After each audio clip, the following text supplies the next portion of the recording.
Hey guys, welcome to AJ Confidential Podcast, and today is a guest that you guys will be astonished to find out about the whole life journey from when he was a kid to when he was adopted to the point when he was made and forged by hard work, discipline to become one of the elites. Most men spend their entire lives trying to find themselves. Some are forced to become something just to survive. Before the lights, before the arenas, before the world called him the world's most dangerous man, yes, the most dangerous, there was a boy running, fighting, trying to make sense of a world that gave him nothing. No structure, no safety, no identity, just pain and a choice. And somewhere along that path, pain became power. He didn't just enter the fight game, he helped build it. From the raw brutality of early MMA to becoming one of the most feared names in history of combat sports, he wasn't just fighting opponents, he was fighting himself. Because behind every dangerous man, there's a story most people never hear. The victories we see, the battles we don't, the identity the world creates, and the man trying to live with it. So today, this isn't about fighting. This is about pain. This is about identity. This is about what it really takes to become a man that rebuilt himself when everything fell apart. Ken, welcome to AJ Confidential. Hey, appreciate that. Nice introduction. Thank you. Well-deserved introduction. How's your day been so far, Ken? Good, man. Just got to come down here and Raymond Berninga, who promotes the Jay Cutler Desert Classic. I usually come down every year to support some of these athletes that are up and coming and really trying to build their bodies up. So it's a great for men and women to jump into that and really find themselves and help them even in regular life, living life, being able to have discipline enough to be able to make sure that your body functions the way it's supposed to. I know, like having an athlete's lifestyle isn't a piece of cake. So I started, long story short, I started amateur boxing about 3 years ago. And 2 years I dedicated myself to the sport, and I had to come to this conclusion, as you said, having a heart. Either you have a heart, you can continue, or you're going to talk yourself out of it, and the weak ones talk themselves out of that.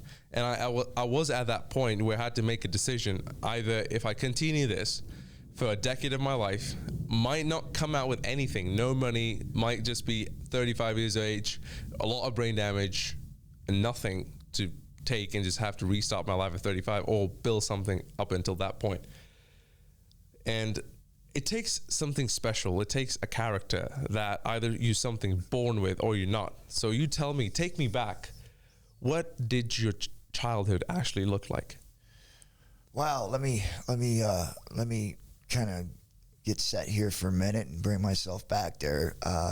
I've said this, and my wife pulled me out of the depths of depression because I had to do this because at the end of your career, when you start getting towards the end, people start wanting to really dig in more because they're not so much about the fight anymore. And now they just want to know more about the person that became great in that fight.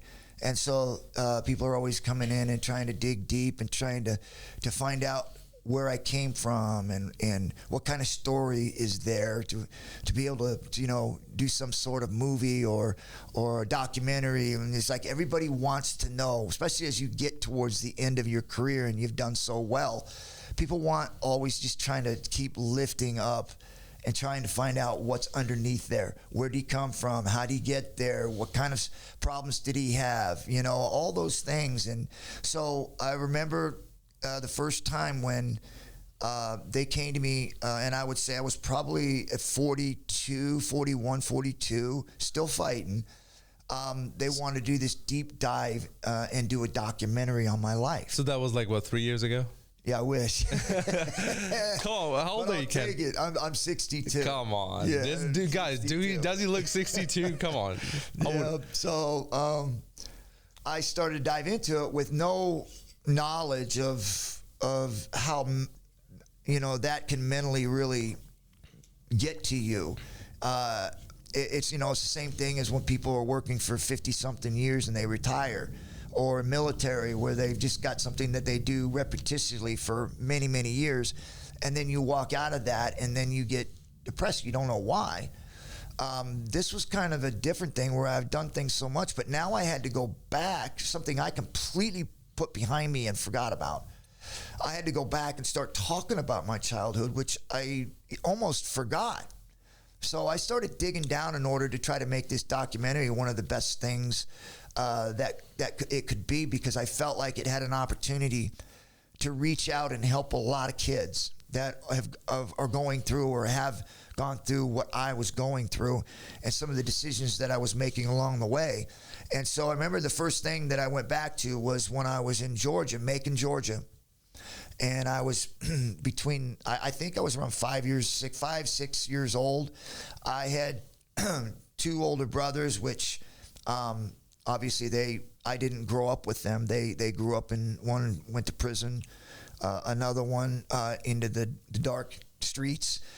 But now they're doing okay, but we didn't grow up together. We are in contact. But I just saw how their lives went and how my life was going. And I remember trying to go back to that point.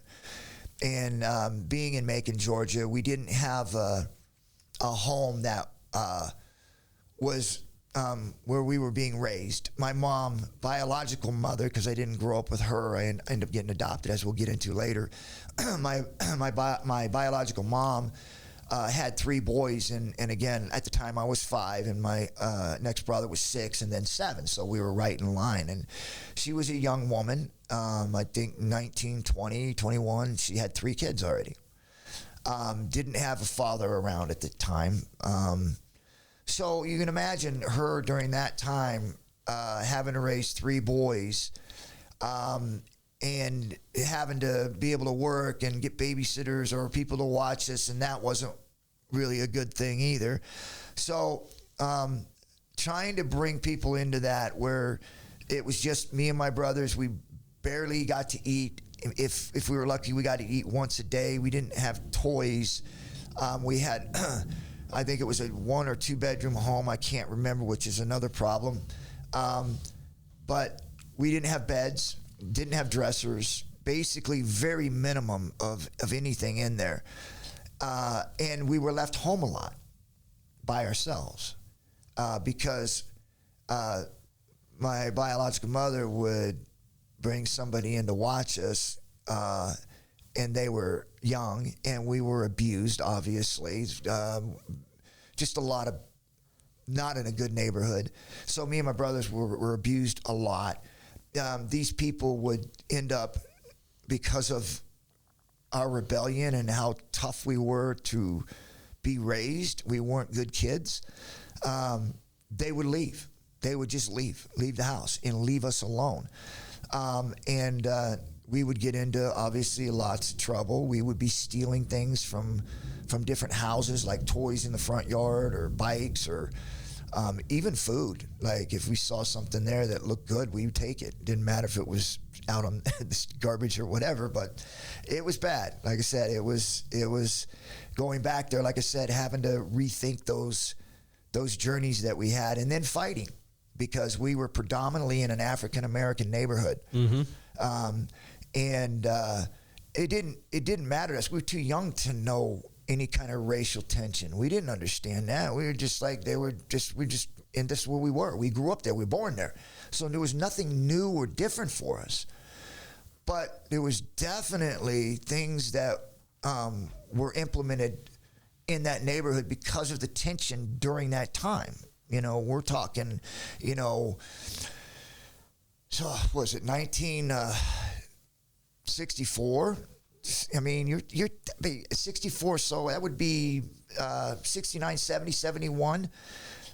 So there was a lot of that tension, and there was, for whatever reason, there was fights going on. And I remember going to school and being trapped in a bathroom and having to fight my way out.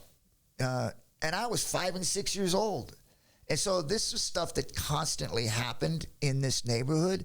And it was something that we had been grown accustomed to. It was just the way it was. It wasn't like I was afraid or feared. And I go back to one time, and again, when I talk about this young neighborhood stuff in my life there, I don't even remember it, watching TV or having dinner. I don't remember a whole lot. It's all blocked out. But there's impactful things that I talk about, because those are the things that I remember. And I remember one time that my biological mother and again, very vaguely, I was holding her hand, we were walking down this pathway, and we had just gone into a store, and she had bought some stuff, and we were walking back home, so it must have been somewhere in that neighborhood. And as we were walking down the pathway, there was on this side there was houses, on this side there were bushes. And as we were walking down this pathway on the sidewalk, and I kid you, this is as clear as day, this man jumped out, had a beard, and he had underwear pulled over his head, and he was completely naked. And he starts running towards us. And my mom looked, and she grabbed me, and she started running. And basically dragging me, and then she into bag rips and dropped stuff, and she's running. And we finally get to the house, and we lock the door. And I remember my knees were all scraped up and bloody. And then I go blank. I don't remember anything after that. Now, obviously, I believe that, obviously we got in the house and locked the doors, so I'm sure that police were called or whatever was happening, but I don't remember. It just blocks out. And then the other thing that I remember was me and my brothers were at a park. And again, these are blotchy things. It's like I can't put them together. We were at a park. And and I don't know how I got there. I don't remember the transitions of anything that happened prior to this. I just remember I was being kicked with about 6 or 7 people around me. And they were all just putting the boots to me and kicking me. And all of a sudden, I feel this instant pause. And this person grabbed me and yanked me and started dragging me and saying, run. And I remember when I got up and started running, I turned and looked, and it was my older brother, Richie, who was 5, 6, 7. He was 7 years old.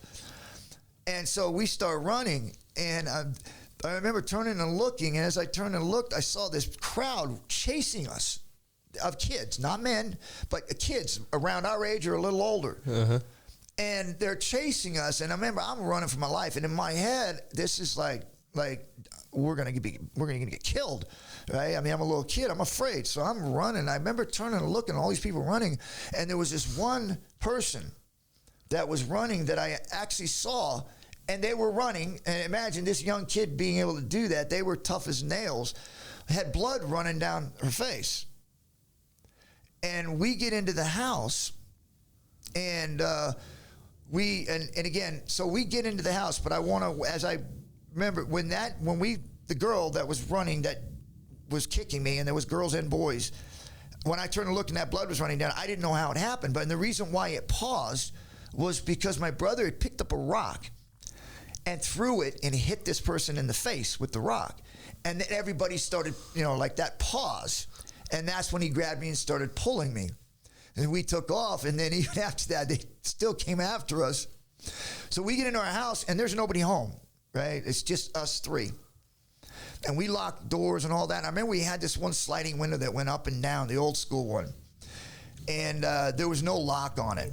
And so if they were kicking and throwing stuff at the house, and this is broad daylight in a neighborhood. So I jump up onto the windowsill because they're trying to pull the window up and get in, and I jump on it and try to stand on it. And kid steps back, picks up a rock, and throws it through the window. Window breaks. The noise of it startled me. I slide off, and I landed on a window piece, and it went through my foot. And I still got the scar. It's about that long on the bottom of my heel, and blood just covered everywhere. And I just went into shock. And I remember dragging myself into the bedroom, and I remember, because like I said, we didn't have any beds. My mom had a bed. So I go into my mom's room, and I slide under the bed because I'm scared. And I'm down the hall. You can see straight into the hallway. We had this big window and a door on the side here. And the one sliding window was already broke, and my brothers are fighting people, throwing stuff at it because they can't get in because there's still glass all around. And all of a sudden, as I'm watching, the police show up. and starts to calm everything down. And they're telling us to open the door, and I'm still under the bed. I'm like, this is like crazy. And so they calm things. They're talking to people, and this one woman screaming and yelling, and has this young kid, which was a girl, standing next to her. She's blood running down her face, and her mom is just mad. And the police are trying to calm everybody down. And then it was, and again, I can't tell you the time frame, but it wasn't a whole lot of 5, maybe 10 minutes. My biological mom shows up. And as she walks up, and all these people are around just mobbing our house. Wow. The lady stands there, and as my biological mom walks up, and she says, what's going on? What's going on? The police officer's trying to explain it, and this lady's so angry and screaming at my mom and this and that, and the next thing you know, this lady reaches over and punches her. And he's just like, it just went off. And in front of the police? Every just went off, like off. Okay. And so I remember just closing my eyes, and I don't remember anything after that. The next thing I remember is that we were in a 69 Camaro. It was a Camaro. I don't remember what year it was, but it was a Camaro, and we had this U-Haul or this thing pulling all of our stuff down the road, and we were with this man. And I don't remember her ever having a relationship with someone, or someone being around, or even someone that was around long enough for her to have a relationship. But here we were in a car driving down. And he actually was in the military and flew helicopters, and he had gotten out, and he was going back home to California.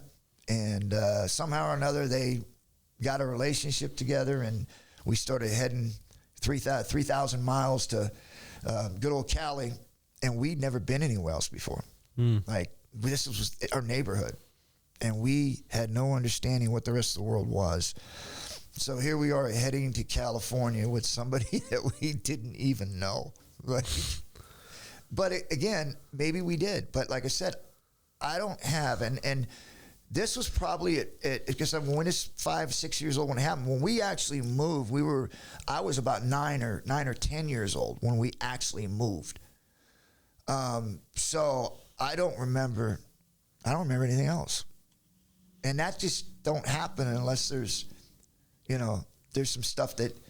And again, I remember some other things, but I don't want to talk about those things. But just being in that atmosphere and starting your life with that, it scars you. And we'll get into more as you start diving more into the questions and stuff like that. But those are things when you go back there. And now I'm better because I've done it a few times.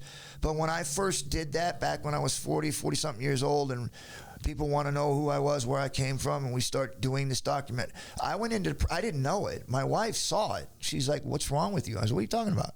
She was like, you're like going into the bedroom, you're separating yourself from people, you're not talking. And it's like, I didn't know that, but it was affecting me, having to bring myself back to something that I completely blocked out. It's so interesting, as you mentioned, like the term block out. And especially if you see a pattern from what you just told me, it only happens when the shit hits the fan and something traumatizing is expected. So like a formula that happened is like the chaos with the police, with your mom dragging you, and then you just black out after that, and like other incidents that you for some reason cannot share, which is fine. But which tells me, and even Harvard scientists have discovered, your brain blocks out the bad memories and trauma that wasn't supposed to be part of your life. That's how, like, weirdly how human brain functions. And I was actually talking to the Navy SEAL, and he has from the BUDS training from Hell Week, he has like one of the things in his like gastritis where he has reduced his lifespan by like a few decades. So, and he's like, I don't remember that. It's like, yeah, I remember the glimpse of that. It's like a far-fetched glimpse, but I don't know if that was me that went through that. So we'll just dive deeper into that. Like, there are some scientific terms on why that happens. Very interesting, as you mentioned. But so at what point in your life would you say you met the man who made you the legend, Bob Shamrock? Yeah. Wow. There's a whole ocean between the time that we moved to California and I ended up at the Shamrock Boys Home. So you were about 10, 11. I was probably 8 or 9, because at 10 I was in juvenile hall in California. Okay. My first experience. I had gotten locked up for obviously stealing and running away and, you know, all that stuff. But there was so much more that happened prior to that.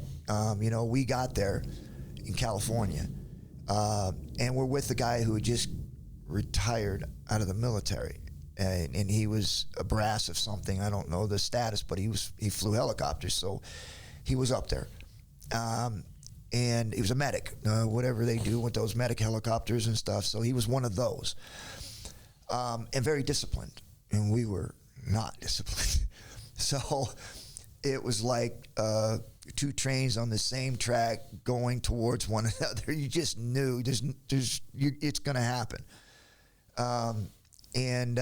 So we get to California. We're in this Camaro, nice Camaro, and we're driving all that way. And this was our first experience of even being out of the neighborhood, right? And so here we're going across the country, and you got this newlywed couple. I don't know him. I really don't remember any relationship. And he's just there. And then all of a sudden we're driving down, and me and my brothers are in this small back seat, and we're told to sit still. And we would be good for 15, 20 minutes, maybe. He would tell us, stop. And they'll stop. You guys behave. And I don't even know him.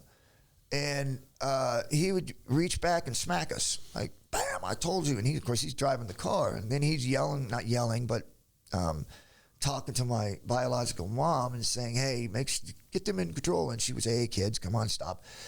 But we would get smacked 15, 20 times before we reached where we were going. Were you guys for like fighting in the back? Like we were just kids. And we were not normal kids. We were bad kids. We were rebellion kids because we hadn't been raised.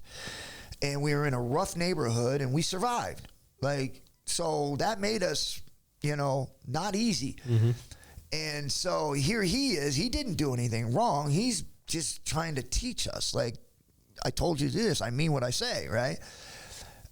So we got smacked quite a bit, and it was one of those trips where I don't remember, how we got there. I just know that I don't even remember even stopping ever. I don't remember being in a hotel. I know we did, but I don't remember it. And so we end up getting to California, and obviously there's a lot of things that have to happen because he's got to find a place to live. We got to do all this stuff. So we go to his parents' house, and this is where it's just like you just think, like, is the whole world like this? Because we get there, and they seem nice. They seemed very, normal, a lot normal than us. And so our first night there, we eat dinner, and there was a little bickering a little bit, at the table between them two. There was a lot of drinking between the two. And then we ended up going to bed, and we were all put in it. We had a bed. I mean, that was pretty cool, but we were all in the same bed. And then my biological mom and his name is Bob. I'm not going to mention his last name, but so we get there, and so they're in another room, and then of course his parents they're in their room, which I don't believe they actually slept together, but they did that night. So we get in there, and we're excited. We're new home, got a daddy, even though we're getting hit and all that, this was an exciting journey for us. And especially from where we were at. And so we get there, and we start getting ready to go to bed. And so, I don't know, maybe 30 minutes max, maybe, we start hearing stuff going on, like they had gotten up or something. I don't know. But all of a sudden, there was this screaming and yelling. And then all of a sudden we heard this big crash, like a glass or something was broken, a plate or something. And the screaming, yeah, stop, get off me, stop hitting me. this is a woman. And we're like, when then we know it's not our mom, like that's not her voice. But you don't hear anything from the man. And it's just the woman. Uh-huh. And we're like, all right, well, I mean, it's not like we haven't heard any of this stuff before, right? Like, this is kind of the world we came from. But it was like we had just gone all of this way into this place that seems so normal to like this. And we're like, ah. And in your head, you're just like, I guess it's, I mean, not, and I'm not subconsciously thinking that. I don't know. It's just like, this is normal. Like, this is everywhere. So we get up in the morning and obviously find out later on, not even then, but later on, we found out what happened was she basically just threw herself on the floor, started throwing dishes and glasses and screaming and yelling at him to stop hitting. I mean, he's standing in there having a drink. He never touched her. Like, it's like, we're like, and again, this wasn't, we didn't find it the next morning. This was later on. But it just like, I just, how do we like go all of this way and we end up there and then we hear the same thing? So in our heads, like you're saying, there's nothing different. I don't know how long we stayed there, maybe a week, 2 weeks. We get a house and it's right up against this school called Pueblo Vista, which is an elementary school. And so now all of a sudden we're in this neighborhood. Now we're in a neighborhood and we got a house and we each have a bed, same room, but we each have a bed. That's like we never had. Uh-huh. And it just seems like we struck gold. We got 3 square meals a day. We got a refrigerator. We got TV. We got, I mean, normal. Like, this was like we were rich, you know, even though we weren't, but to us, we were rich. But but a lot happened when we started getting into the school system or getting into the neighborhood because they were different. They were white. And that's not what we were used to. Very quiet. Like, it's like, it was almost like everybody acted differently, and we just weren't that way. Mm-hmm. We were the way what we grew up with. Yeah, with like African American neighborhood. Yeah, it's just like that wasn't normal to us. And the same thing happened when we went into the elementary school. That happened when we were in the school in Macon, Georgia. They came after us because we talked differently, we walked differently, we dressed differently. Mm-hmm. And the kids came after us. Even in California. Even in California, because we were different. And what they were hearing at home and the things that were being said at home and the way that we acted and the way that we carried ourselves contradicted on what they were used to seeing.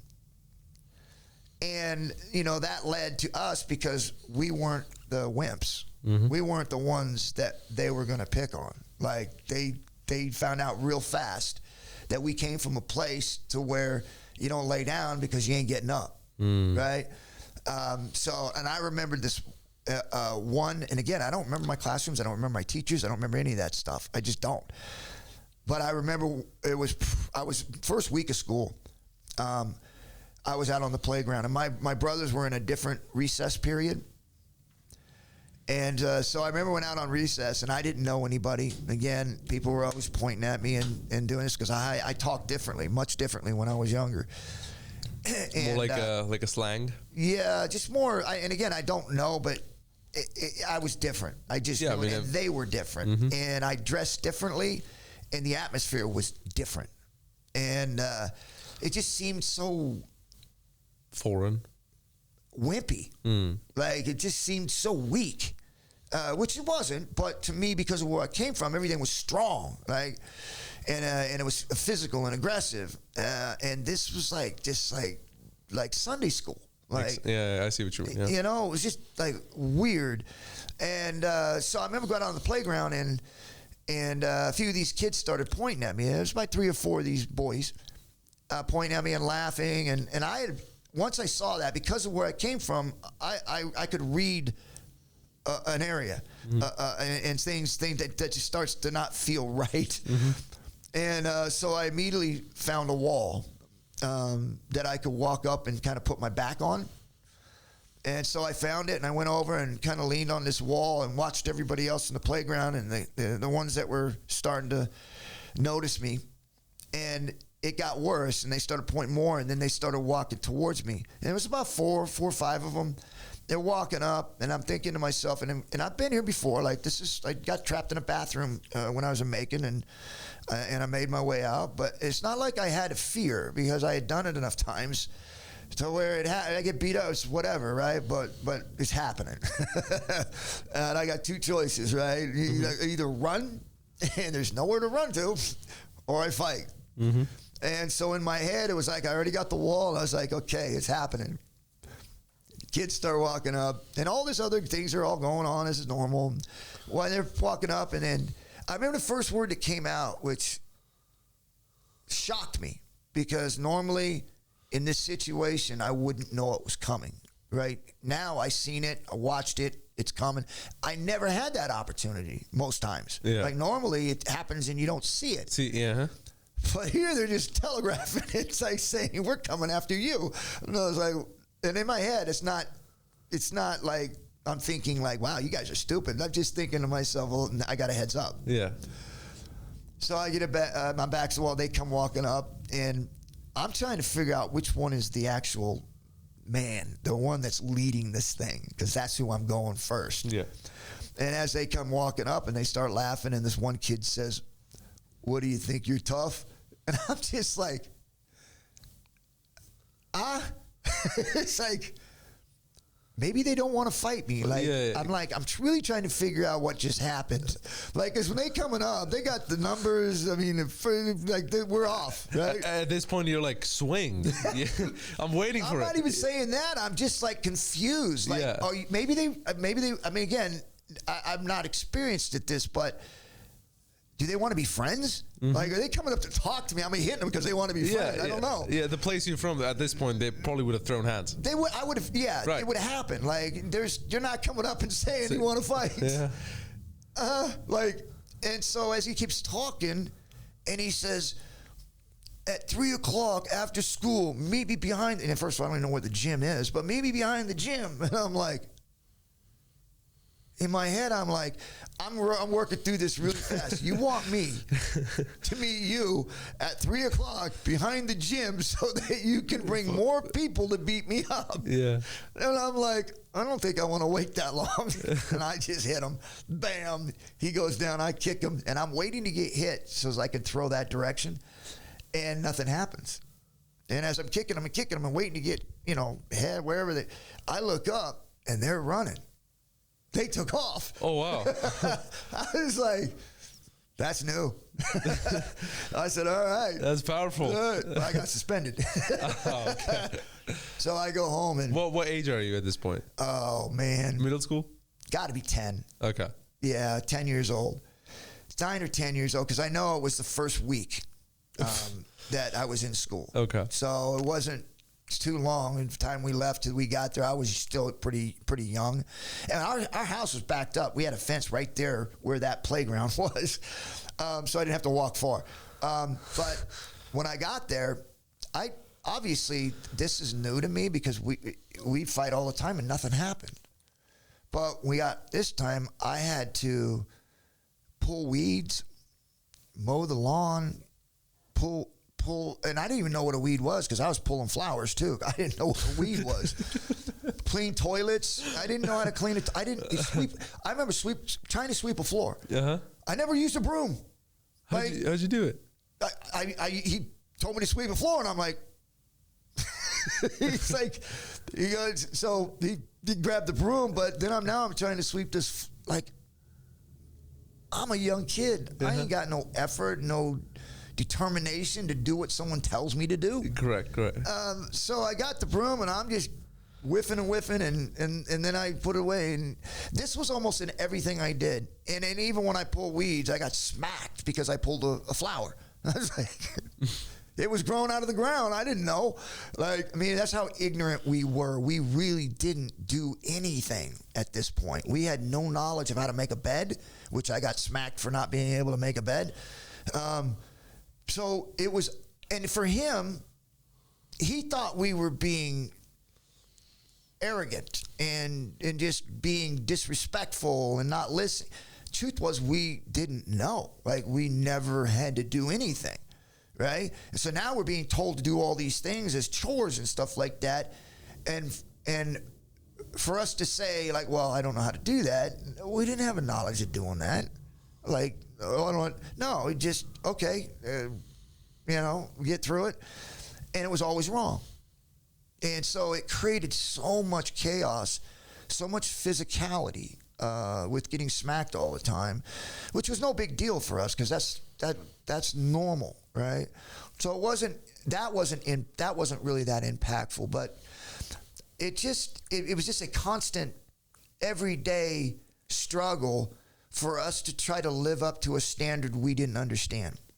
And so we got to a point where it was just really bad. There was no comfort in it, and where it really reached a pinnacle, where it reached a point to where I was done, and I wasn't going to be there anymore. I was just made a decision, and I've spoken about this in a lot of my testimonies. It was that we sat down to eat dinner, and they'd made some food, and I mean, it was all right. Food was awesome, but there was this one thing I didn't like, which was peas. I hated peas. I just didn't like the texture, the way they popped. It just reminded me of a zit. Just hated it. And so we had to eat everything on our plate. And I said, I'm not eating those. Didn't say that out loud. But I ate everything. And I remember, because in the military, they eat a certain way, right? They got to get their food down, especially when they go through boot camp. It's like, you got to wolf it. So he ate that way. But I was sitting at the table, and he was sitting at the far end, and my brother was in the middle of that, and then my mom, and then my other brother. And so we were all sitting down, and I would time him when he started eating his food, and because he would, like, get down and he'd shovel food, and he would just start chewing, and he would have his head down, right? So I would take a spoon of the peas, and I'd act like I was eating it, and then I would have my hand down, and I would just drop those peas when he would dip down to that was smart. That's very Trust smart. me, man, we came up with a lot of things that were clever, especially when you have to. And I got away with it about 2 times, and then he caught me. And then he just went off, like, boom. And sent me to my room screaming and yelling, and eat your food. And I couldn't even hear, just chaos. So I go to my room. And, this was really, again, this was like, we were rich. Like, we had food, we were eating. I just didn't like the peas. We got dessert, like cookies, and it had milk, and there's things that we would do. We get to watch TV. Where is it coming from? Where was it coming from? What's that? The facilities, the school, the 3 meals a day, the bed. That's coming from him. Like, he was a provider. Like, he had the money. We felt rich from where we lived. But why was he doing that for your biological? Did your biological mom was with him? They were married. Okay. They got married. That's the part I missed on. Okay, I never saw it. Yeah. I don't remember it. I really don't. They were there. Wow. And I know we were, because my brothers had talked about it when we had got together, and I don't have any pictures of it either, like no pictures. So it was just there. And that's kind of when I tell my story. It's like you as a kid just started praying to God, please fix this, and one night, snap. Yeah. No, but I think a lot of it has to do is my mind didn't have the capability of trying to store that much. And I just maybe I hated it that much.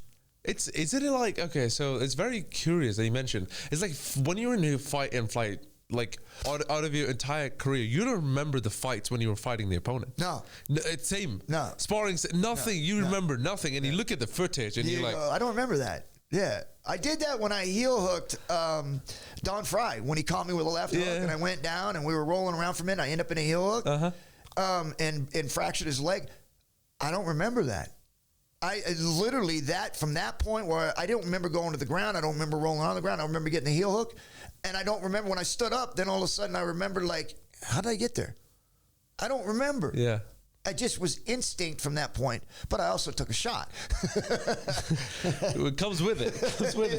And it's Don Fry. Yeah. But in life, you don't take shots, but your mind still does that. Does that. It's very, very curious. We should definitely dive deeper into that.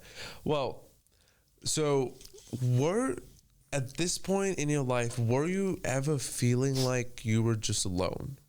Like by yourself? As in, like, yeah, you had brothers, you had like all of that, like friends, school, like fights, whatever. But did you truly, when you sat down with yourself, did you felt you were alone? Yeah, I mean, you know, as a kid, and especially the journey that I had already traveled, that was normal, of just feeling alone. And I wouldn't even say decisions, but I would just say actions that we took were ones that we had to make those decisions on our own. Like there was no influence of trying to make decisions or making good decisions. It was just felt like we were in this bubble and we couldn't get out. Like this, we're stuck here. Like the world would just keep turning and we just keep doing the same things over and over again, and nothing was getting better. Mm. It's like a miserable cycle of misery. That's what we call Just it. waking up every morning and knowing that you're going to do the same things and nothing's changing. Mm-hmm. You're not happier. You're not mad. Well, you could be madder, but I'm not sure how much more that you could be being in those situations. You're there. And I'm not sure where or how you could go any lower. You're there. You're stuck. Yeah. And that's what I felt. I just felt that.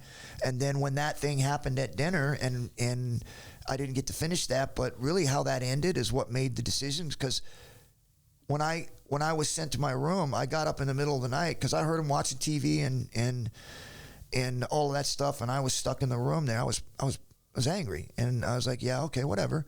So when everybody went to bed, I got up at night and I got my cookies, I got my milk. The only problem is that he measured everything. Like he knew exactly how many cookies he had, how much milk was in the refrigerator. I mean, he knew everything. Everything was organized, right? Yeah. We never had that. So he gets up and, you know, just like at the dinner table where he's like, what are you up? I mean, this was bigger. It was all hell broke loose. Bam. And he put us all in a room and he asked us, who stole the cookies? And he's looking right at me. Yeah. And I'm like, in my head, I'm a kid. I'm like, okay, I'm done. Like, I'm going to catch a beating. Mm-hmm. And he keeps asking, I'm going to ask you one more time, looking right at me, who stole the cookies? And I'm thinking, I can't understand what he's doing. Mm-hmm. I was like, okay, I know he knows I did. Everybody knows I did it. If I say something, he thinks I'm a smart ass and won't get beaten. So I keep my mouth shut. Uh-huh. He says, that's all right. Turn around. He takes his belt off. Bend over. Makes all three of us bend over. And he starts one at a time. Whack, whack, whack. And he turns, he said, turn around. We get up. He goes, I'm going to ask you again. And at this time, I'm completely confused. Like, who stole the cookies? And I'm like, I ain't saying a fucking word, man. Because I'm like, he knows. Like, he knows. Everybody knows it was me. And I don't understand that what he wanted me to do was say it. But in my mind, I'm saying if I say it, I'm going to get killed, right? So I'm stuck in this rock and hard place because I don't know what he's meaning. Uh-huh. And why is he beating my brothers? And so finally, he sends my brothers out. And he looks at me, and he goes, pull your pants down. Turn around and bend over. And I'm like, oh, shit. You know, I don't know what's going to happen. I've been through some horrible stuff. So I'm shaking, and I do it, and I turn around, and he starts beating me, which was a relief, in a sense. And he starts hitting me, and hitting me, and hitting me. Then he drops the belt, and he picks it back up. But this time when he picks it up, he's got the other end and the belt buckle on the far end. And he starts swinging, bang, and he loses his temper. He lost it and hits me, and I finally crawl up into a ball, and he starts beating me, bang, bang, bang. And then finally, I don't know how long, but it stops, and I just stayed there. He walked out of the room, and I just stayed there and just curled up, and I just, like, I'm done. Like, I can't do this anymore. Like, some people have two ways to go about this. Some people do things that they can't come back from, hurt themselves really badly, maybe to a point to where they don't live anymore. I never had that thought. My thought was like, I'm out. I'll find my way. And I was young. What age? 10 years old. I'm sure we were probably around 10 years old because I got locked up after this. I ended up running away. And I got caught for stealing because I was stealing food. I was living out of a car. I did that a couple times with a car. And I ended up getting locked up. And so this was the moment basically when you were running away from this. I ran away 4, 5, 6 times. A lot. I ran away. They never came looking for me. Never came looking for me. Not your mom, not this guy, not your brothers, no, none. Nobody came. My brothers ran away. They ran away. My brothers, actually, I think during this time, one of them was in juvenile hall, and the other one was in a place called Barrow work camp. It was boys camp, but they would work them. So I ended up running away, and I got caught for stealing. But later on, when I ran away again later, when obviously got caught for the stealing, they brought me back. I ran away again. This time I got stabbed behind a 7-Eleven. Ended up in the hospital, and then I woke up handcuffed to a bed, and then I went into juvenile hall again. I must have done that probably 4 or 5 times before I became a ward of the court, and they took me out of the home. That's when I started going to placements. I went to Fort Bragg placement. I went to a St. Helena group home, a couple different places, and I ran away from those places. I ended up at the Shamrock Boys Home at the age of 13 after going through being taken out of the home and going through all these different places. And I remember the first time I was interviewed by Bob Shamrock while I was in juvenile hall, and he was telling me and kind of interviewing me about, who I was and whether I would fit that home. And he would tell me about some of the things that they had did in them homes, and I didn't believe them. Like, they had pool tables, video games, they had boxing matches, they had athletics that kids could participate in. I didn't believe any of that because of the other homes I went to. They didn't care because they were house parents. They didn't own the homes, and they come in on shifts, so they had no investment in us. But he said that he owned the home, and he showed me pictures of the home, and I thought he was so full of shit. I mean, I thought he was, no, this is a mansion. Like, whatever. Why would he lie to me? Like, but obviously I'm just things in my head. And he showed the home and the inside of the home, and I was like, no way. So I remember, and I wasn't a good kid, and I was, like I said, I was 13 when I went into that home after failing all those other ones. And it just seemed the same kind of spiel, but this time there was actual pictures. There was a guy that actually owned the home. It was his home. And he was talking to me. Before, I never talked to any house parents. Nobody ever came to see me. He came and interviewed every kid to see if they were going to fit into his home. They said they had church. Did I have anything against that? And I was like, no. I mean, I went to church one time, and that's another story that I had. So I ended up going there, and I was going with 2 other kids. One that wanted to put me in a hospital, and like beat you. Yeah. Okay. One, and he was 17, and I was 13. And then there was another kid who I was roommates with in juvenile hall. He was a pretty good dude. His name was Sean Green. Good dude.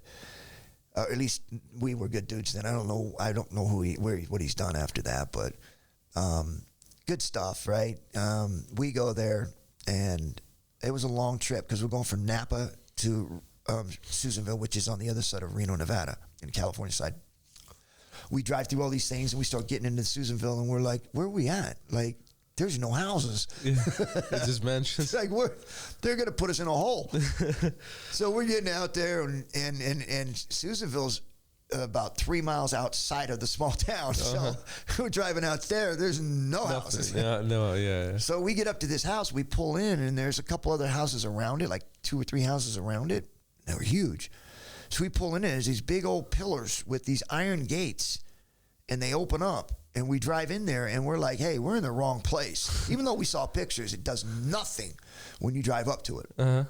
So as we're pulling in, we're like looking at one another, all that. We never said a word to one another. Me and Sean did, but most of the time it was just quiet because we didn't have a lot to say.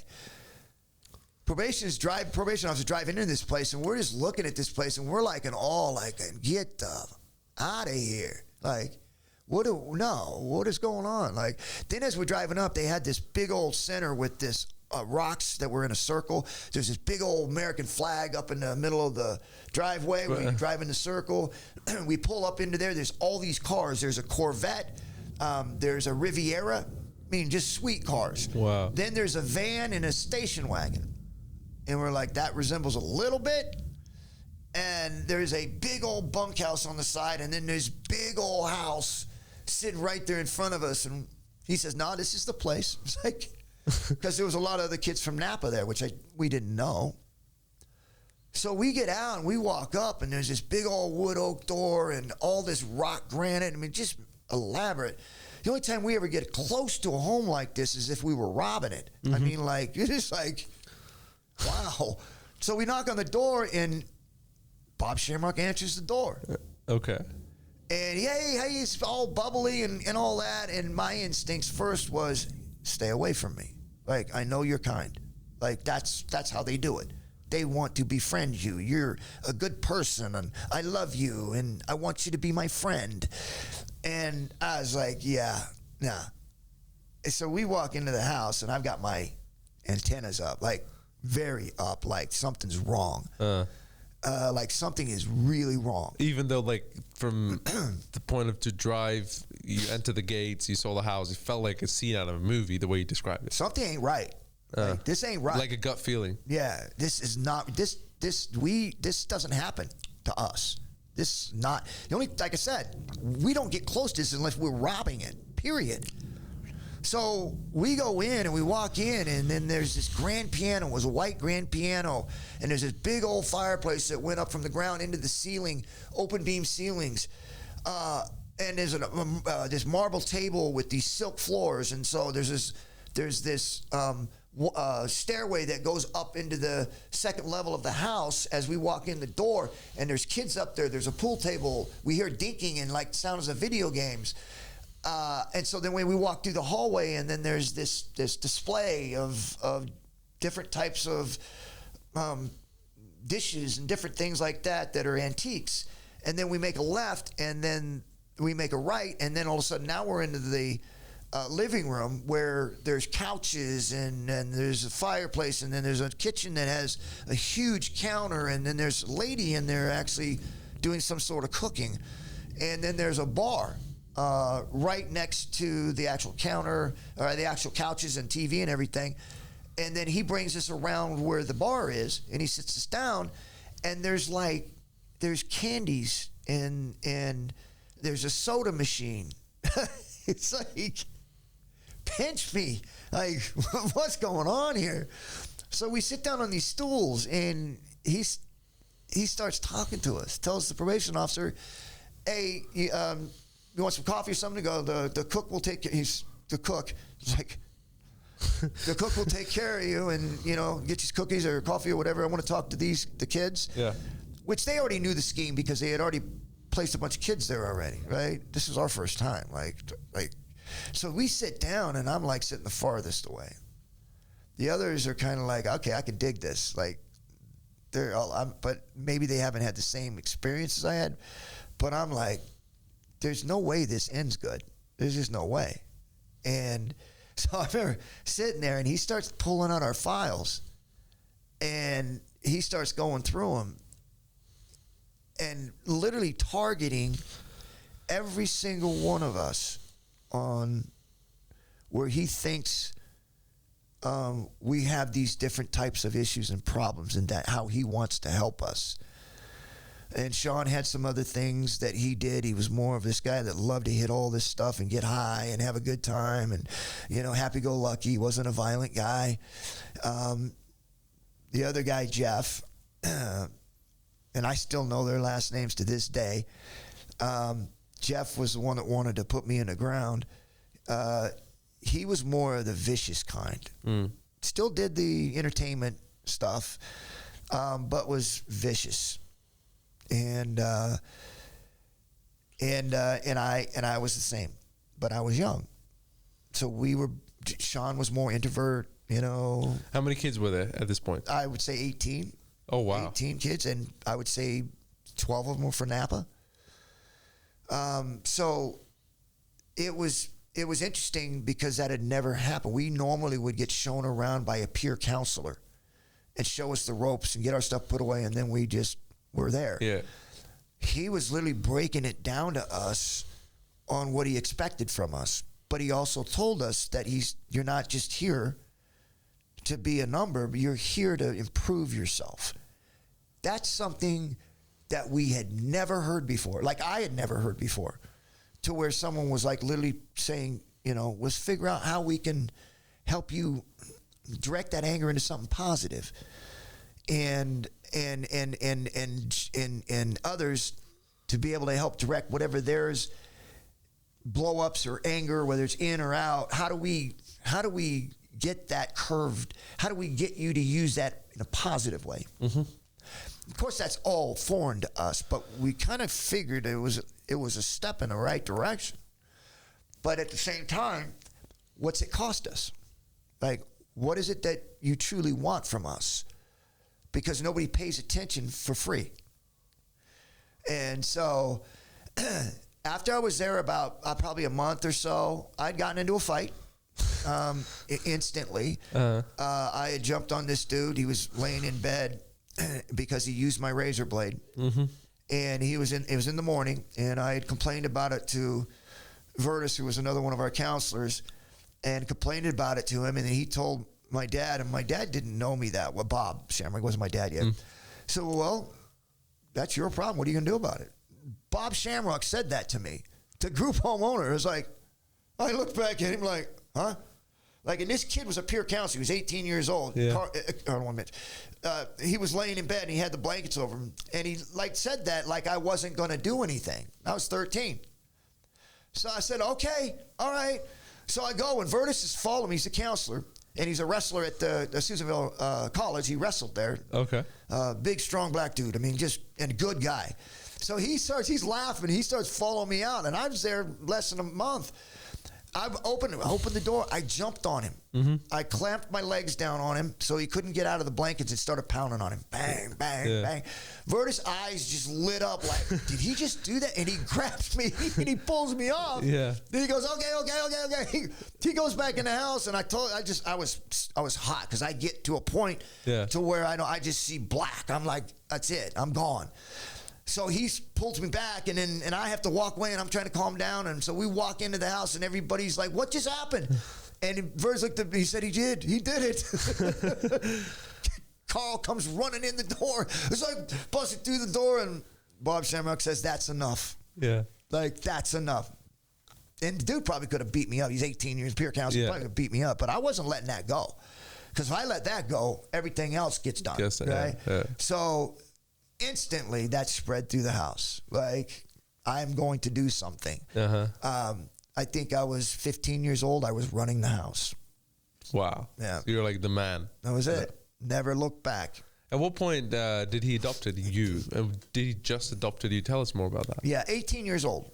Okay. I got adopted because at 16, I believe it was, I was trying to get adopted, but my biological mother wouldn't sign the papers. And even though they didn't come looking for you, then why the hesitation? Again, I don't know. I don't make sense of it. Right? Who knows? Maybe there was leverage, something. I don't know what the discussions were. My dad never told me, right? And when you turn 18, he's like, well, now you're capable to make your own decision. Right. You signed him up as a guardian. I told her, like, literally, because I would go home on home visits during holidays.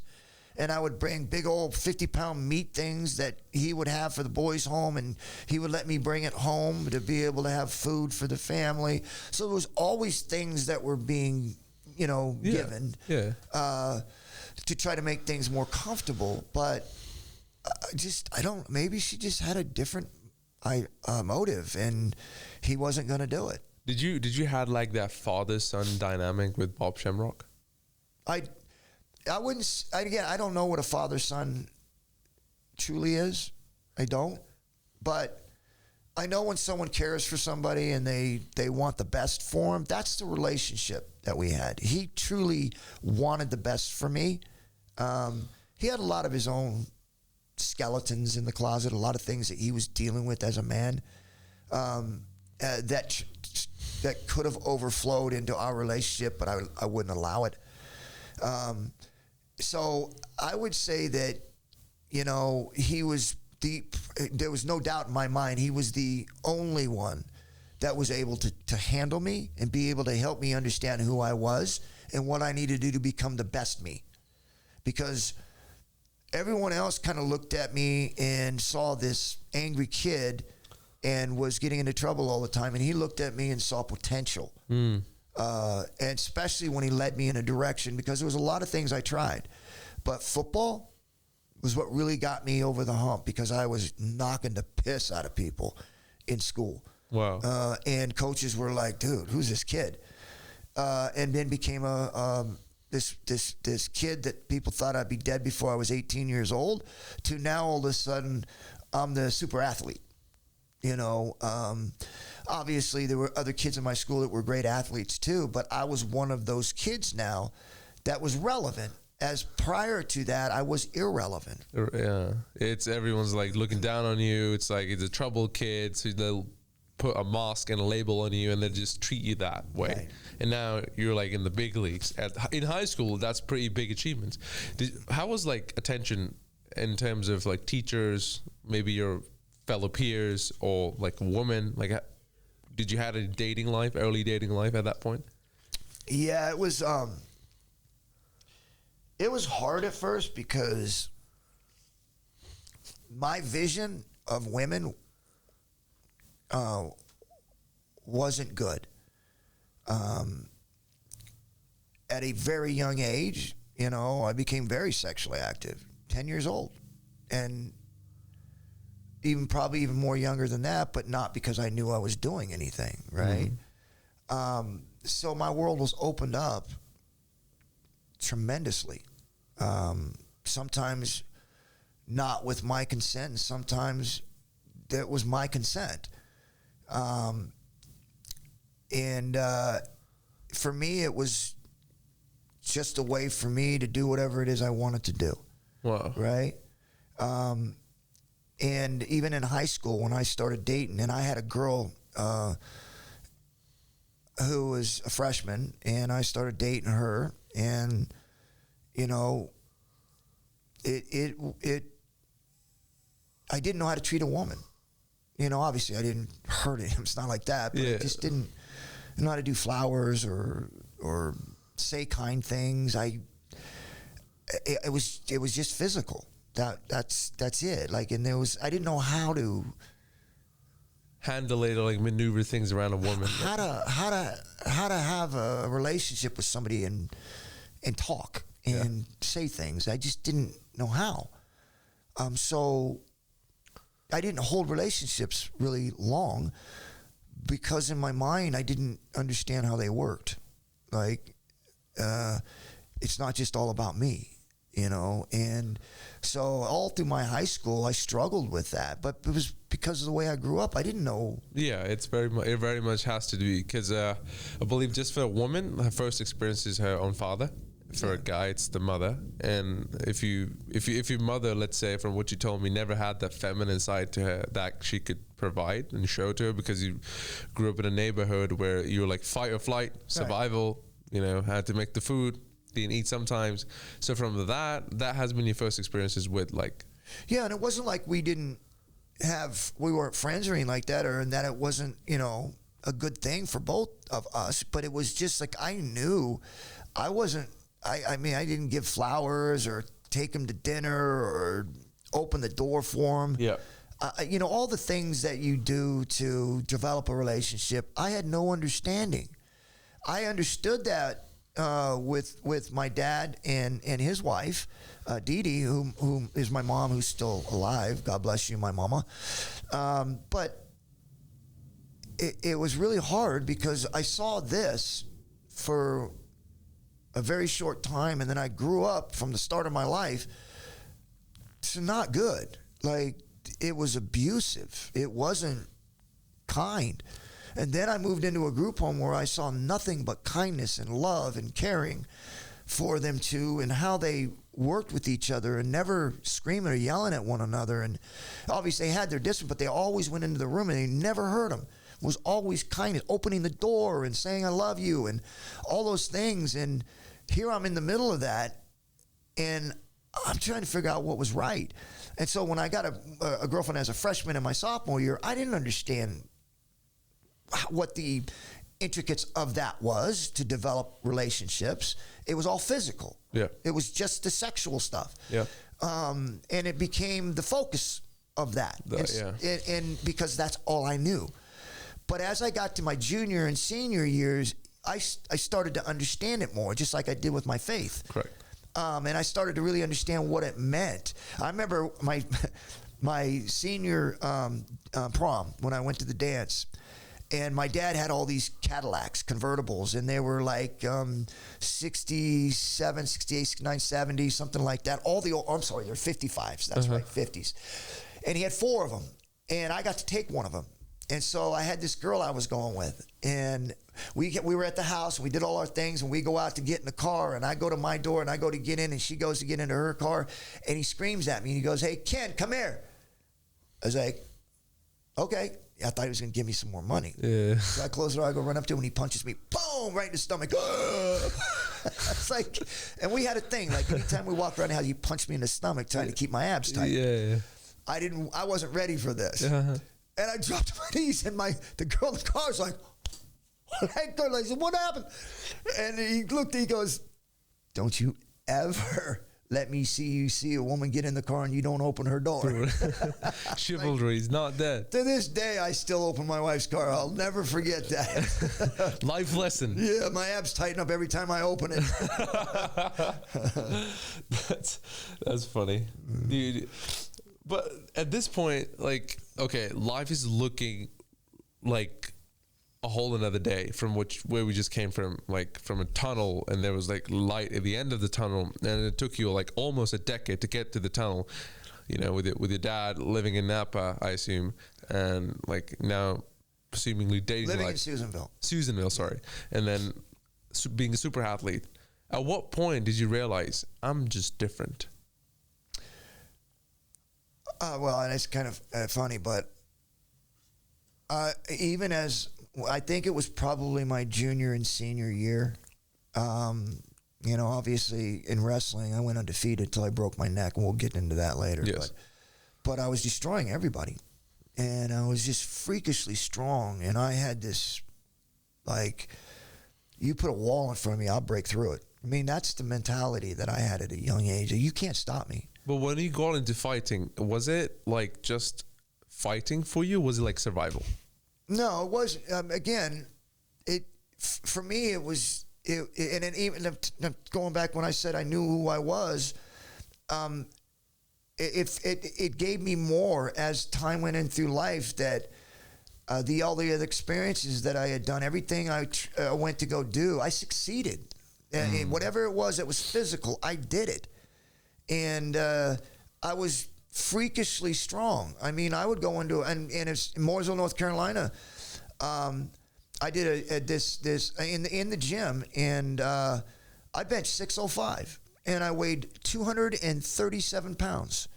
That's almost like a record. What? I was deadlifting 500, 600 pounds. It wasn't my thing, but I could lift anything. Squats, same thing. Wow. Didn't have big legs, but I could squat a lot. What age is this? I was 24, 25. Yep. Uh-oh. I I was determined, and I started lifting at 13 when I got into the Shamrock Boys Home. Once I found weights, that was my desire besides the sports. And just like I mentioned in high school, when I realized that there was this thing that I was different, even though my body, because I didn't even get hair on my arms until I was 20. So I developed a little bit slower, even though I was strong and all those things. I didn't really totally mature until I was in my 20s. And that's when that strength and everything just exploded. But I hadn't even realized my potential, but I still had the mental mindset, even at 18 years old, 17, 18 years old, that if you gave me a task to do and it was a physical task, I would achieve it, period. Wow. And that made you realize you were different. I was different than everybody else because there was nothing that I would not do to get there.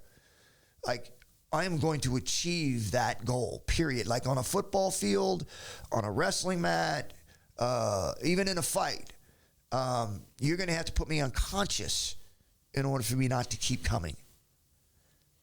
At this point, wrestling, got into that. Take me through, when were you dominating in Pancrase and what was going inside in your own head? Like at that point, because, weights are lifting, body's maturing, wrestling, undefeated streak. How did you make your way up to this? And how were you so dominating in that? Well, I think it's just fate, because it wasn't like I was searching for anything, but there's just things that came up that were put in front of me. And when those things were put in front of me, they were exciting. There were things that I could grasp. Like, for instance, I was doing pro wrestling in Mooresville, and it was fun, but it didn't have that competitive edge that I was looking for at that age. And so one of my friends, Dean Malenko, had showed me this videotape of this thing that they were doing over in Japan, which was called the UWF. And when I watched it, they were palm striking one another in the stand-up. They were kicking, kneeing, elbowing, throwing suplexes on the ground. They would start doing all these different joint manipulations. And I'm sitting there watching it, and I was glued to it. Like, literally, what is this? And I remember asking him, I says, what is that? And he goes, that's what we call a hybrid pro wrestling. Like, the ending's predetermined, but everything in between is very physical. It's not like they're trying to, it's like sparring. Like you're not trying to knock them out, but they're hitting you. It's not like wrestling. And I was like, I want to do that. And he looked at me and he's like, no, I'm telling you, that's real. Like, they're hitting each other. They're just sparring one another, but you got to, and I was like, yeah. He didn't know me. Like, we were friends, but he don't know my history. He don't know what I am. Yeah. And he's like, okay, because his dad ran the school. And there was a guy named Sammy Saranaka who was the promoter for UWF, who was getting fighters brought over there. So I said, yeah, man, I want to do that. So I flew to Florida and ended up going to their gym and did a tryout. And these were all American guys. And I destroyed them. Just my wrestling background, street fighting. I had the combination of the ground and the stand-up. Right? Not professional, but good enough. And the mental mindset. And I was always in great shape. Was it like the story with John Jones when he was at the gym and he had top of the top heavyweight, middleweight, lightweight, all of these champions sparring with him at the gym, and he's tapping everyone out? Was that the case? Yeah, that's not quite that level, because I was going with these guys that weren't champions. These guys were guys that had gone over there and they'd fought over there in this thing. Yeah. But they weren't any level of top guys. Gotcha. Like, they were in the middle somewhere. Gotcha. But the idea that I went in there and just basically destroyed them really gave them an opportunity, because Sammy, and literally what Sammy tells me, he goes, hey, good job. He did a good job. And I didn't feel, even though I did all that, it just didn't feel like I got my own, because I flew right in and went to the gym and did it. So they put me back on a flight and said, we'll be in touch. And in my head, I'm thinking, I thought I did well, but I guess not. Well, 2 weeks later, I get a call. Sammy said, how'd you like to go to Japan? I was like, yeah. Like, for what? Yeah. Like, you're going to throw me in there and beat me up. Right? Yeah. He goes, no, just go up there and do some training. They want to see what you can do. I said, yeah. And so I ended up flying over there. A week later, I jumped on a plane, went to Japan, and I believe that's the first time I was ever out of the country. Yeah. Wow. So I jump on a plane, I go there, and they pick me up. This airport was crazy. Couldn't speak English. I'm like, and they, of course, there's a guy there to get me. So we get in this van, and we drive for 2-3 hours, traffic everywhere. I think we're going to a hotel. I got my bags and stuff with me. We pull into this place, and it looks like a warehouse. It's like, this is the dojo. And I'm like, it's a tin building, and it looks like a car shop. Yeah. But we open the door, and here's this ring and bags and everything, and then there's all these kids running around, which we know now were young boys. They live there. So they go, you ready? And I'm like, yeah. Like, I'm not going to say no. Right? Like, yeah. Get your gear on. It's like, I had to go through all my bags and get my gear on, and then so I get on the mat. And the first two guys they bring in, they were a little younger, right? And so I roll with them for about 20 minutes each, and just wasn't a challenge. And I'm thinking to myself, this can't be it, right? Yeah. Come on. Well, I see the door open and two guys walk in, and it was Funaki and Suzuki. They come walking into the dojo, and I'm like, I seen those guys. Those were the two I watched on film.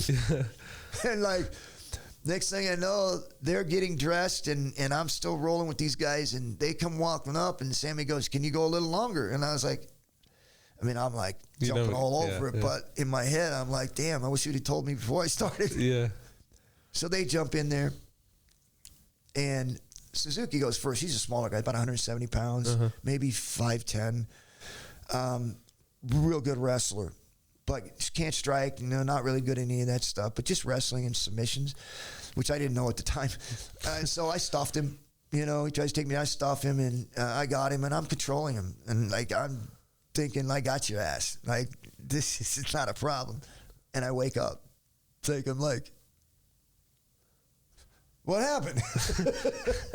I got my ass choked out. Oh, shit. I had no idea. Like, I didn't know anything. And next thing I know, I'm waking up, and so is you okay? And I'm like, my pride is just bruised. I was like, yeah, I'm fine. And he says, you get one more? And I go, hell yeah, let's go. So we go again, and he puts me in an arm bar and a heel hook. And I've never been handled like this, ever. By a dude who's smaller than you. Any dude. Never been handled like this. Like, but it hurts you even more when dudes like probably half your size and it's like manhandling you like that. So I go, I don't know, 20, I don't even remember, but it was quite a bit. Yeah.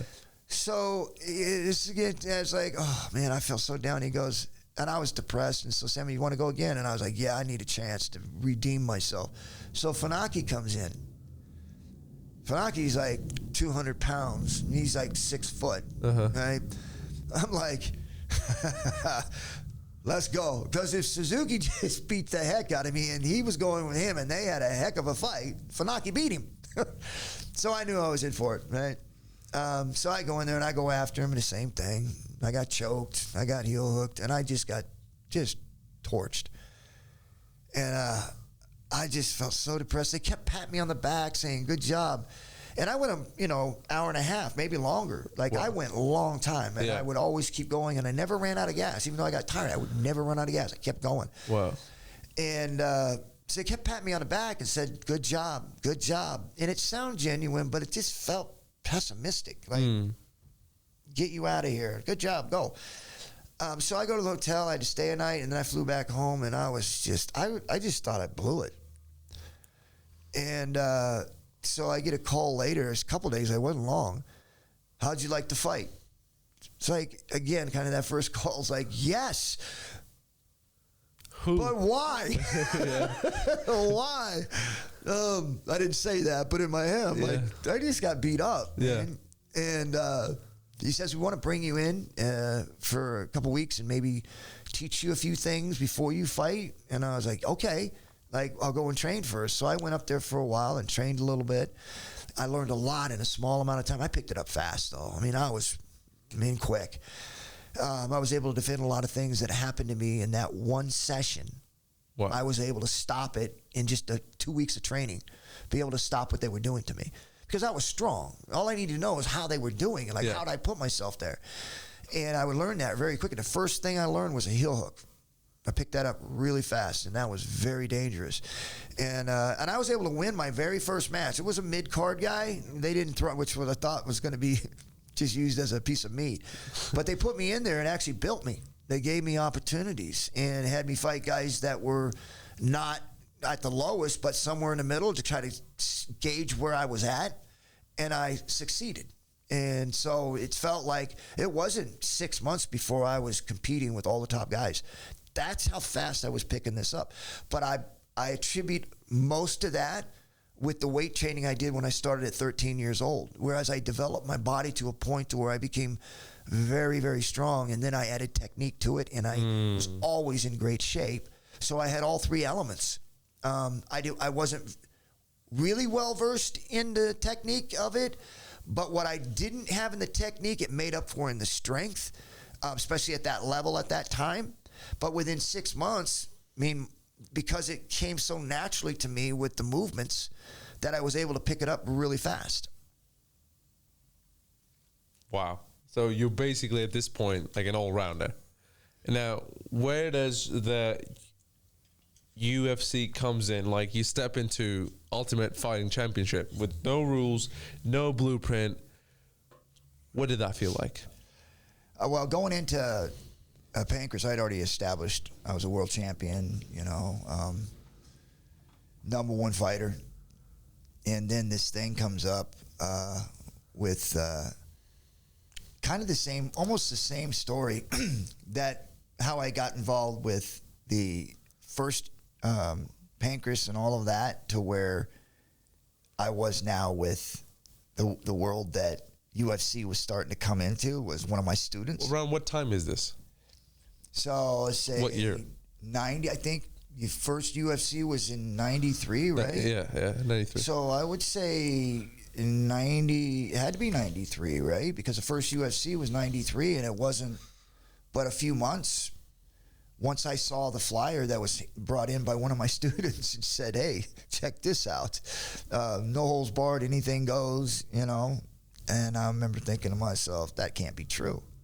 Like, that's like pro wrestling. Yeah. No holds barred. Yeah. Like, come on. Yeah.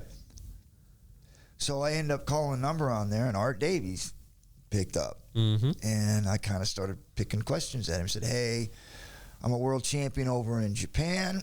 I captured title there. It's a mixed martial arts thing. And he says, yeah, isn't that pro wrestling? I laughed. I said, no, this is the real deal.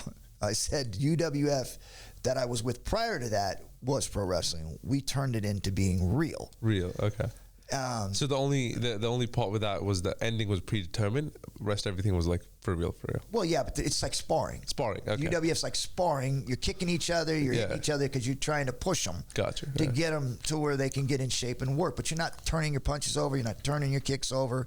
You're not applying the submission holds to try to tap them out. You're applying them and allowing them to escape to try to keep working with one another. Right. Right. So that was UWF. Funaki said, "Hey." Suzuki said, Ken, we're doing this new organization called Pancras. We want you with us. Yeah. And so they said, we want to turn this hybrid pro wrestling into a shoot, which is real. I said, sign me up. I thought that was elite. I thought that was the highest you could go. And it was. It just was different when UFC came around. Because now, somebody like a wrestler could go in there and do well and not have an inkling of submission skills. Just being able to take them down and ground and pound them. Win. So it was different to a point. So when I first heard about it with the flyer and called Art Davies and kind of explained to him who I was and why I was inquiring, because I didn't think it was real. And he chuckled and laughed and said, oh, it's real. So, and I said, really? So you can kick a guy in the head when he's on the ground? And he said, yes. And that just took me back. Like, you like, take me to good old days. Front door. I was like, get out of here. Like, he goes, no, seriously. I was like, how is that? He says, we're doing it. I says, well, what about sanctioning? And he's like, we don't have a problem with that. But I ain't buying it. I can't wrap my head around it, but I'm not walking away from it. And I said, I want to do it. he goes, well, we only want, top-notch fighters, people that are qualified or world champions. I says, I'm a world champion. And I told her what it was, and he didn't know what it was. And then, so we got off the phone, pretty good conversation, but I still wasn't convinced. And he called me back after he checked on me and said, you're in. Which, for the people that keep talking about how they didn't want the best of the best in this tournament, they got who would do it. Mm-hmm. They went and approached every single boxer that was a world-class boxer. Everybody had the same opportunities as me and everybody else in that competition to fight. Right. They chose not to. That's the only reason why people like Michael Tyson, any of these other world-class fighters, all had the same opportunity to challenge in this competition. Mm-hmm. They did not. So when people start talking about, they worked it and rigged that, that was an open challenge to everybody in the world to come beat Royce Gracie or beat the jiu-jitsu system. Yeah. And that's what they came up with. That's the people that accepted the challenge. Yeah. They didn't turn a world-class fighter away because I was a world-class fighter. Mm-hmm. Well established. I went in and said, this is what I do. What you guys are doing, I do this. Like, I'm it, and I'm a champion. Right. They took me. I was the worst one for them to choose because there's nobody else out there, because I'd already proven it, that could beat me. Wow. I was the world champion in mixed martial arts before UFC. So they took the guy who was the best mixed martial arts champion and accepted into their ring. And you're telling me they're not going to allow a wrestler, a Greco-Roman, or a kickboxer in? Shut the door. Yeah. Come on. Yeah. That's why it frustrates me when I hear people start talking like that. They didn't get in because they didn't ask. They didn't want to. Because it was no holds barred. They heard it was no holds barred, bare knuckle, anything goes. And no, well, who's willing to risk that much on their life? Why would they? If I was in their spot, I wouldn't either. But obviously Mike Tyson and a lot of other guys are under contracts. Their managers and stuff, like, it'd be insane to let him do that. I wasn't that way. Yeah. I managed myself. What are some big names that were offered this? Like Mike Tyson's one of them? Well, what do you mean? Everybody was. Everyone who was the world champion, the boxer, it went into Karate Magazine. We challenge all of you. Wow. And again, I'm not a big, supporter or fan of Gracie Jiu-Jitsu. I think it's very effective, but I think that the way that it was put out in the beginning was to teach people to be passive, but still be able to defend themselves. Right. Right? It's not that way in today's world. Even though they call it Jiu-Jitsu, it's not that. Right. Because it's not defensive anymore. It's aggressive. Right? So, understandably, but they wouldn't turn away a world champion. I'm the worst, because I could beat all those guys. Every single one of those guys, whether they're a kickboxer or a wrestler or any of those guys, in my prime, I beat them. No problem, because they don't have the ability to stop the submissions. Right? So to think that they let someone like myself, who is doing what they do, to not to the full extent, but similar to what they're doing, where I can strike and I am a great submission guy, to allow me into that tournament and then say no to a striker, don't be stupid. Yeah. Yeah. Yeah. Okay. Well, and that happened. You went in there. What did the pre-fight camp look like for the UFC?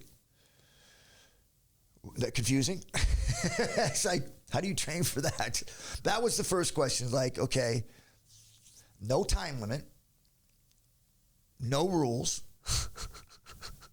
Okay, so where do we start? Because this is not what I was doing. I mean, the movement, the takedowns, the stand-up. Yeah, but how do you plan for no time limit? And, the only thing that and then why Lions did so well was because I focused on the conditioning, especially in the very beginning when there wasn't a whole lot of skill set other than jiu-jitsu. So really it was more of a focus of being able to go an hour, hard, just go, and be able to physically put guys through tests that no normal human being can pass. You got to have a mental mindset that you're going to fail, but you're going to keep getting up and go. because you're not going to pass this with flying colors. You are going to fail, but you're going to keep going. And if you can do that, then I can train you. And once I can train you that with that mentality, I can get you in good enough shape with enough skill sets to be able to bring people into deep water, which is, 15, 20 minutes into a fight. Yeah. And then doesn't matter what skill you got, you're done. So really a lot of our guys won through being able to just drag. We had Jerry Bolander beat a 5-time black belt jiu-jitsu guy out of Abu Dhabi. Beat him. Only because Jerry was able to be in better shape and literally defended most of the fight of not getting him in a bad position, pushing him enough with his wrestling ability to exhaust the guy to where he could beat him. Skill sets was even close to the guy. Yeah. But he knew enough to be able to push him and stay out of danger and bring it to where it needed to be, to where it evened everything out, to where who was going to be the toughest guy. And Jerry was the toughest guy. Well, your rivalry with Royce Gracie, was it something deeper or was it just competition? No, I think it was deeper. And again, I think it's because of the language barrier with, the communication language-wise and how you perceive their culture and an American culture. It was a roadblock because I didn't understand the idea that they just kept saying that they're the best athletes, the best conditioned, the best skilled, all of this stuff, and just shoving it in your face. And I get it at that time. But to me, I kept saying to myself, how do you say you're the best conditioned athlete? Like, how does that work? How do you say that? Like, it hasn't been proven yet. Mm-hmm. You're just talking. And it just was frustrating to me. And then whenever anybody would do something that would maybe put a chink in their armor, where you'd start seeing some weaknesses, they would lash out aggressively and just really try to put you down. Like in our second fight, where it was damn straight obvious he lost. Yeah. Even though it was a time limit, right? Mm-hmm. But who would you rather be in that fight? And if you're not prejudiced for one side or the other, you're going to look at it and go, I don't want to be like him. That face don't look good. And my only thing is, and even in that third fight where I got hit in the groin, I sent pictures to the commission, which was not something I felt comfortable doing. Mm-hmm. But I had black and blue bruises all through my groin, showed them, because I wanted a rematch, and they just absolutely denied it. Just wouldn't look at it. And I'm just thinking to myself, how much more proof do you need? And I've got the pictures. I still have them. And it just, to me, is like, how do you explain that? Like, tell me how you explain that. How do you stop a fight when it's clear a low shot, but you're saying it's not a low shot, but clearly on there you could see it is. And then even if you're saying, well, no, it hit him up right above the pelvis, it didn't hit him right in the groin, and then you show pictures right after the fight, you send it to them, and they still ignore it. You got the shot on TV where you can deny it hit him right at the pelvis bone, didn't actually hit him in the groin, and then you show pictures to back up the shot that was thrown with the bruises, and crickets. Like nothing. Yeah. So those are things that are deeper than just the rivalry, right? They're deeper than just the rivalry. Even in the second fight, deeper than just the rivalry, because I am always willing to say the things that are reality that, without the Gracies and the opportunity and Horian and all of them presented to us, none of us would have this. We would not have this sport. And that's what made my life. Besides Pancras, UFC was a big part of that, and then WWF being able to go into the WWE. All of that stuff was stuff that was made possible by opportunities I was given through fighting. And the Gracies are right up front in that. And I've always, even in some of these conversations I've had, it's like I'm disgusted a lot in a sense that there's whenever there's praises to be sent, it's never, ever Horian. Ever Horian or Bob Meyerowitz. It's never. And these guys are the ones that created it. And there's just crickets. So I've always been that way with that. But again, with that just one thing there, it's just like have the guts and the honor, at least acknowledge somebody that has done something positive. You don't always have to win every single argument. I mean, in that, you don't have to win every fight, because you did lose that fight, even though there was a time limit put in and you lost. You still got dominated. Yeah. And then when you talk about sitting in the guard and didn't do anything, well, I guess you were a part of that. And then when you stood up, I think I like what I see when you say I didn't do anything. Imagine if I'd have done something. Yeah, definitely. That's the case. If you look back at the fight, did you ever talk to him off the, like, when you were done with competing with him? Yeah, actually, I've called him once, I think, and then he called me not too long ago, because he's got some film stuff that he's doing. So it's not like we hate each other, I don't think. I don't hate him. But I think it's just the knocking down that barrier that you don't have to defend you being great. Like, you are great. I'm great. We can both exist, right? So that's my only issue with that. But my appreciation outweighs any of that for what the Gracies and Rorion Gracie and Bob Meyerowitz has done for the sport. He has allowed that for us to be a part of that and be able to succeed in that and build our reputations on that. Gotcha. Yeah. It's quite an ego trip at that point, because you just, like, hyper competitive sport, and you just want to be the one of the one, like Muhammad Ali, great.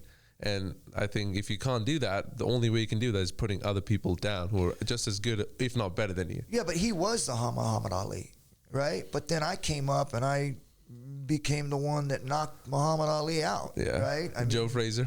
Yeah, but understand it, he's still the greatest. You know, in that time where we were first starting out, man, it was a shock to the world that this guy that came in at 180 pounds was choking everybody out that were 200 plus pounds. I mean, like, it was an amazing. I wasn't going to go there when I was competing. I'm not giving him any props. I'm not propping him up. I'm going to tear him down because I'm competing with him. Yeah. I want to break his mindset. I don't want him to be confident. But after all of it's over, you got to say what it is. And, like, winning 4 tournaments, it's insane at his weight and what he was able to do. It's insane. But there's other people that came in also that had done insane things that have been really great. And you got to be willing and open enough to say, yes, you did. Like, that was good. Like, yes, you did. Doesn't degrade anything that he's done, because he's always going to be great. No matter how he deals with things, he is going to be great. But so am I. So is Mark Coleman. So is, Don Fry. I mean, list goes on, right? But those guys are all got replaced. You know what I mean? Like, there's somebody coming. Like, Tito jumped me. Like, literally put me in a box, right? And it's okay to say that, like, because it doesn't diminish your accomplishments and what you did. Correct. Yeah, as you said, you and I can both exist in the same world, and that's part. But it's in existing, in accepting the consequences of the things that had happened. It's okay. Yeah, it's okay to say, yeah, that fight I lost, even though it was, when it goes down in the books, it's a tie. Yes, that we do not argue that it is a tie. Yeah, but in the reality of it, you got handled. Period. And doesn't take away the dominance that you had all the way up to that point. True. It's more like, would you say with age you develop this sort of wisdom of accepting things as they are? Like, did you had this shift in your life when you were strengthening your faith and you realize a lot of things that helped you with, like, when you were in your prime career, when, you had this fight and all of the different concepts in life, like, to let go of that, like the world's most dangerous man alive in this world, that title, did faith help you to move on to a different phase in life from that? Yeah, I would say there was an early time, and again, there's a different levels of things that happen to you as you start becoming more mature. But there was one point, it was about just right as I'm climbing the mountain, it was about that time when it happened, was that because I had started being successful in the UFC, and I was going to church, and it seemed like when I would go to church that people were looking at me side-eyed, and there was even some messages that were being delivered during service that kind of hit me wrong, like love thy neighbor, violence is a sin, these things that you're hearing, and they're definitely true. But you're talking about people that are non-willing, that are being violently beaten or taken advantage of, right? It's not the same thing. Yeah. And at least in my mind, I was like, but how is it? I was confused, but it was weighing on me, and I had to ask questions. And I'm not one. If I'm lost, I'll pull over and ask somebody on a corner. I'm not one of those people that I'll find it. Yeah. I'll ask. And even when I'm confused about something, I'll ask a bunch of people, what are your thoughts? Because I want to know from the opposing side, or the same side, or someone in the middle, and figure out how that all comes together. Right. And so that's kind of where I was with this, where it's here I'm being preached that, fighting is a sin. You don't hurt your brother. And I didn't see it that way. I didn't see I was hurting my brother. I saw it as I was competing with my brother. Mm-hmm. Although I was angry, my mindset was definitely there, which is what caused me to feel guilty, because I wasn't thinking properly. Uh-huh. So I remember asking a pastor one time when I said, man, God wouldn't have given me these talents and blessed me being able to, and remember I told you how I picked things up really fast. This is a gift. This is something that I do naturally. It just comes to me. Somebody show me. I watch somebody do something, I go in and I can do it. And I said, that just can't be that's there for a reason. God gave me that for a reason. And I remember he said, yes. He said, I'm going to break it down to you so you have a clear understanding of the right way and the wrong way. And I said, hit me with it. And I was trying to figure out how I was going to deflect this, because I'm not stopping. I mean, I love it. And he said, what is your mindset when you go in to fight? When you walk in to fight, what are you thinking? Immediately right there, I was like, oh, this ain't going to sound good. I was like, I want to hurt him. So I want to hurt him. He's trying to take food off where I came from and how I got here. I fought every tooth and nail to get here, and ain't nobody taking it away from me. And I will hurt anybody that tries to do that. And he looked at me, he's like, I knew it though. He goes, yeah, that's not good. And I was like, but I'm not stopping. I'm not quitting. I know that this is God-given. And he said, if you approach this from a different perspective, your thought process has to be different. He says, if you go into a fight and you're fighting somebody and your main objective is to hurt the individual, you're in a sinful mindset. I said, well, how else do you do it? He says, and he must have been an athlete at some point in time, because he says, and in every sport, there's a plan. There's an objective to win. And then there's certain ways that you go about to do that. And he says that should be your mindset. Your mindset isn't about going in there and trying to hurt somebody or trying to bury somebody because they're trying to take food off your plate. It should be going in there strategically trying to figure out the strength and weakness, which I was already doing, but I wasn't focusing on that. I was focusing more on the aggressive part of it. And he said that the thought of you wanting to hurt somebody badly has to leave your mind. And it has to stay focused on the technique and the training and how you get to where you want to go. You want to take a guy down. You want to strike a guy, his weaknesses and his strengths. These are all things that your mind should be taking up with, and not the violent part of it. That's all it was.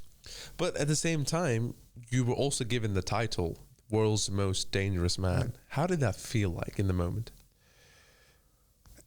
Well, at first I didn't like it. Because when they did the footage stuff, I was very uncomfortable because we were painted as these convicts and these killers, and there was no skill set to this and just barbarians, and that's everything that was coming out before this piece they wanted to do on me. And I remember questioning a guy, and I said, what are you guys trying to get out of this? I said, because I've got my family involved now. You want to shoot my family in this? I said, I need to know what this looks like. Mm-hmm. He says, we were trying to do a personal piece. We want people to know who you are. And we want them to know where you come from and what you do every day. You know, taking your kids to school, sitting down at dinner. They need to see the personal side of you so that they see that you're no different than they are. I was like, I'm in.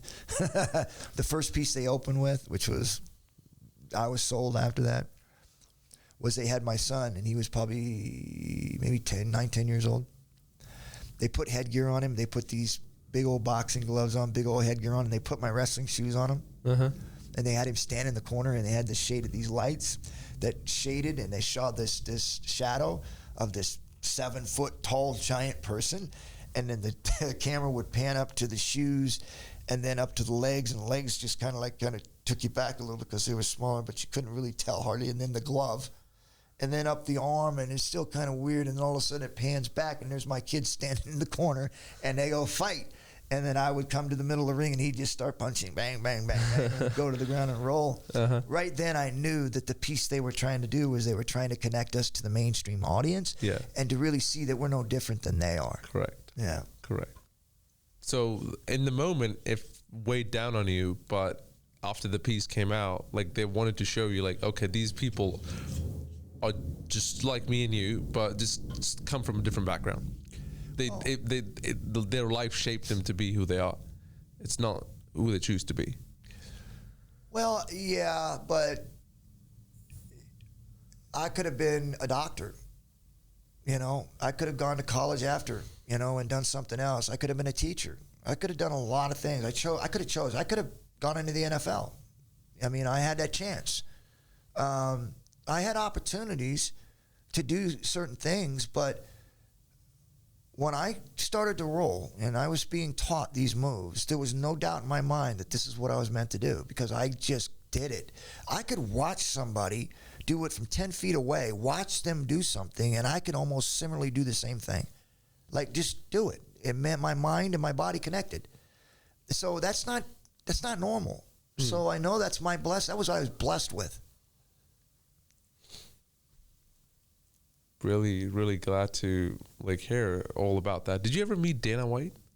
Of course. And how's your relationship with Dana White? We had our bumps in the road, you know. Obviously, it's just business. But right now, I've got no issue. I've never really had an issue anyway. I've never taken anything. People keep saying, I did that because it was entertaining. That's the way I fought. I had to get up for that. So Dana White, as far as I'm concerned, has done a tremendous job. He's put this on where people can actually make some good money, make a living at it. I'd like to see him get paid more, obviously, but everybody does. So, but that's the business side of it, right? We don't know the things that they're going through and what they're having to deal with on the business side of it. So, and now you transition from UFC. You dominated wherever you went, the Pancras, the UFC, you know, and now you move to the WWE, WWF at the moment. Yep. How did that transition happen? Yeah, that was a desperation, really, to start out with, because I couldn't get the money I needed in the UFC because they were going through these court dates all the time. People were trying to push them out and say it was illegal to do those things, and they were always going into court. Would it be safe to ask you, I mean, you can choose not to answer this, what was the most amount of money that you made from UFC? Me? Yeah. I made a lot. Made a lot in WWE, and I made a lot in UFC. A lot. So I was very fortunate and blessed, and very appreciative of the organizations and me being able to have that chance to carry those organizations. And now you're like, okay, UFC isn't paying me much, so I'm going to go to WWF. Was that the mindset? Yeah, but let's be truthful. I didn't make the money until I came back to the UFC. Yeah. We're talking a whole different era. Playing field when I went back. So Dana paid me well. Again, there's a lot of speculations on numbers and things, and that's where we had our problem. Whereas, you get paid a lot, but was it what I was did the full amount of what I was supposed to get. Again, those are things that happened a long time ago, and they're not relevant to me now. But as a business person and a fighter, you've got to protect your interests, no matter whether they're friends or not friends. And if you can't get the answers you need, then you got to keep pushing. Right. And that's all I was doing. All I was doing was trying to make sure that I was getting what I was supposed to get, not what you think I deserve. And there's a big difference there, right? Tell what's the difference between if you have to give advice to a fighter who's listening and watching this, what's the difference between what you're supposed to get versus what you deserve? Well, you don't deserve anything as far as that goes, right? The deserve part's just weird when they kind of say, okay, they're handing you something because you deserve it. No, man, what am I supposed to get? Like, for instance, if you pay me $1 million, right, but yet you made triple the amount on pay-per-view numbers, and you're supposed to get paid off numbers. How is it that you get a flat fee when the numbers are skyrocketed? Yeah. It doesn't make sense. So, and this is not correlating to anything. Don't label this on anything. But for them, they have to protect themselves, and they have to make sure that they're not just getting what someone says they deserve. Right? No, it's what you're supposed to get, not deserve, but what are you supposed to get when it comes to the numbers in the business, the plan, the contract, the earnings that you're supposed to get, not that you earned, because when people talk about earning something, you're already there. How is it that you got to earn it again? Like, you're already there. You've put yourself in a position to have that opportunity. You've earned it, right? But now all of a sudden, they're going to give you something and say, this is what you earned. And it's not the same thing as what you should be getting with the business and the agreements that you have. Right. And sometimes getting paid something that's that large can make you want to accept it right away. It's like, oh, wow, yeah, thanks. But wait a minute. That's why you have agents and attorneys, so that you don't get caught up into the eye candy. And I was well surrounded with very good people to, put myself in a position to where I didn't have to, struggle with those things. I didn't have to think about it. So, again, like I said, when it came to all the stuff with me and Dana, all that stuff was handled through people that I had representing me. It wasn't personal between me, even though it became that, but I didn't want it to be. That's why I handled attorneys and agents and people, so it would shield that I didn't have to personally get involved with it. Makes sense. Well, now let's talk about WWE. What made you want to make the transition, and how was your days in WWE so far? Because you dominated, you had a pro wrestling background. I'm sure this must be like a piece of cake for you, but again, then you end up realizing, oh, this is a show business and has a whole different side to this. Yeah, but I had already done that when I was over in Japan. Yeah. So for me, it was, obviously it had been years and years, and I was at a different level. These guys were all phenomenal. I mean, if you're in the ring in WWE, you're great, right? I don't care if you're down lower, you're still good. So just going into there and being out of it for so long, I was a little bit hesitant when the offer came in, but we were looking in different opportunities to do different things, and this came up. My dad actually is the one that said, hey, how about, see if you get into WWF? And I was like, yeah, I guess, I don't know, we can look into it. Wasn't something that jumped right at me. I was looking at more maybe getting into another contract, maybe overseas somewhere, or finding somewhere where I could make something, but it just couldn't. I had to find something that was going to be able to keep what I had built.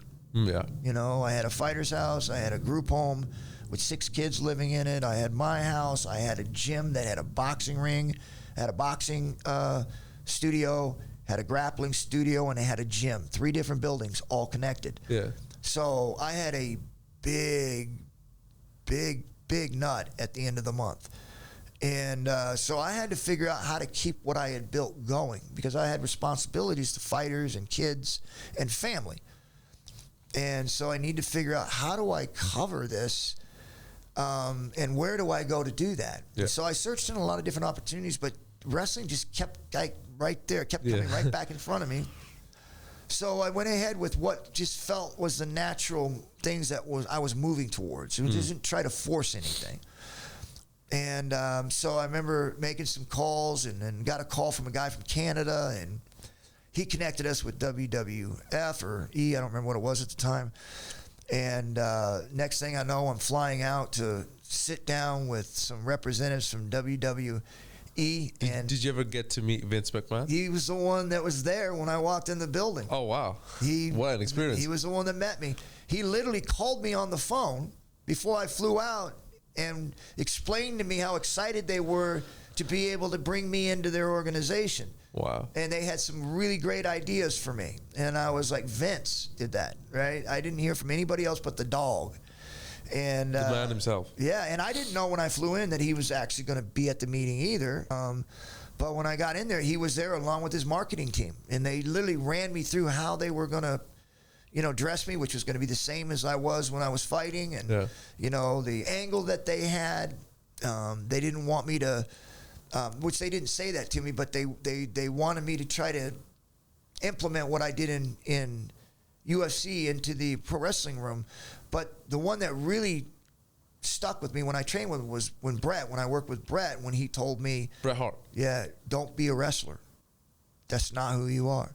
That made more sense to me than them saying, I want you to come in and I want you to, do what you bring your moves and stuff that you did in the UFC. Even though it's the same thing, right? But when he said, don't be a wrestler, it was like, okay. It's the same words, but it just didn't hit me the same way. Yeah. Yeah, okay, so don't do that. So I didn't. I literally went in there and did what I did. It was rough because I broke Vader's nose. Yeah. And I had to learn how to bring it down to where I could work with everyone. Uh-huh. But it gave me a really good opportunity to really see where I was at. I went with Vernon first and did this seminar, I guess you would say, where we went in and did this match and everybody watched it and he got blood. And then Vader. And it was a good transition because it really helped me know that where I was with Vernon and then even lesser with where I toned it down a lot with Vader, it still wasn't enough because of the way that we were moving. And I had to get back into that knowing that people are coming into you and setting yourself up for you. They're not defending it. Yeah. Where I have to set you up and then do it. Yeah. So people were moving into me and then I was trying to throw something and I would hit them. Because I'm not thinking they're not going to move. Yeah. It's like, especially like big brawling dude like yourself, like who is trained to do that. Like accidents happen. Exactly. Yeah. Like even though you try to tone it down, that wasn't enough. So what they're used to, it's not tone enough. Did anyone like tell you while wrestling or like backstage, hey, like Ken, take it down, take it easy? No, no one ever said it, but I think that there's this thing in wrestling where if you do something to somebody, they're gonna come back and give you a receipt. And I got a few receipts. Oh, you did? So, yeah. Okay. Yeah. Okay. But I didn't take it personal. Yeah. I didn't take it personal because I knew that they're sending a message to me. Ease up, or we're not finishing this match. Like, one of us is going to get hurt. So I had to tone it down, and there were certain things that when these guys would do certain things, I respected that. I knew where I was at on the totem pole, and I was at the bottom, and I needed to learn what they were doing. And so whenever I would get a receipt and understood what it was, that I listened. I didn't go in and say, I'm going to break your legs, or I'm going to beat the...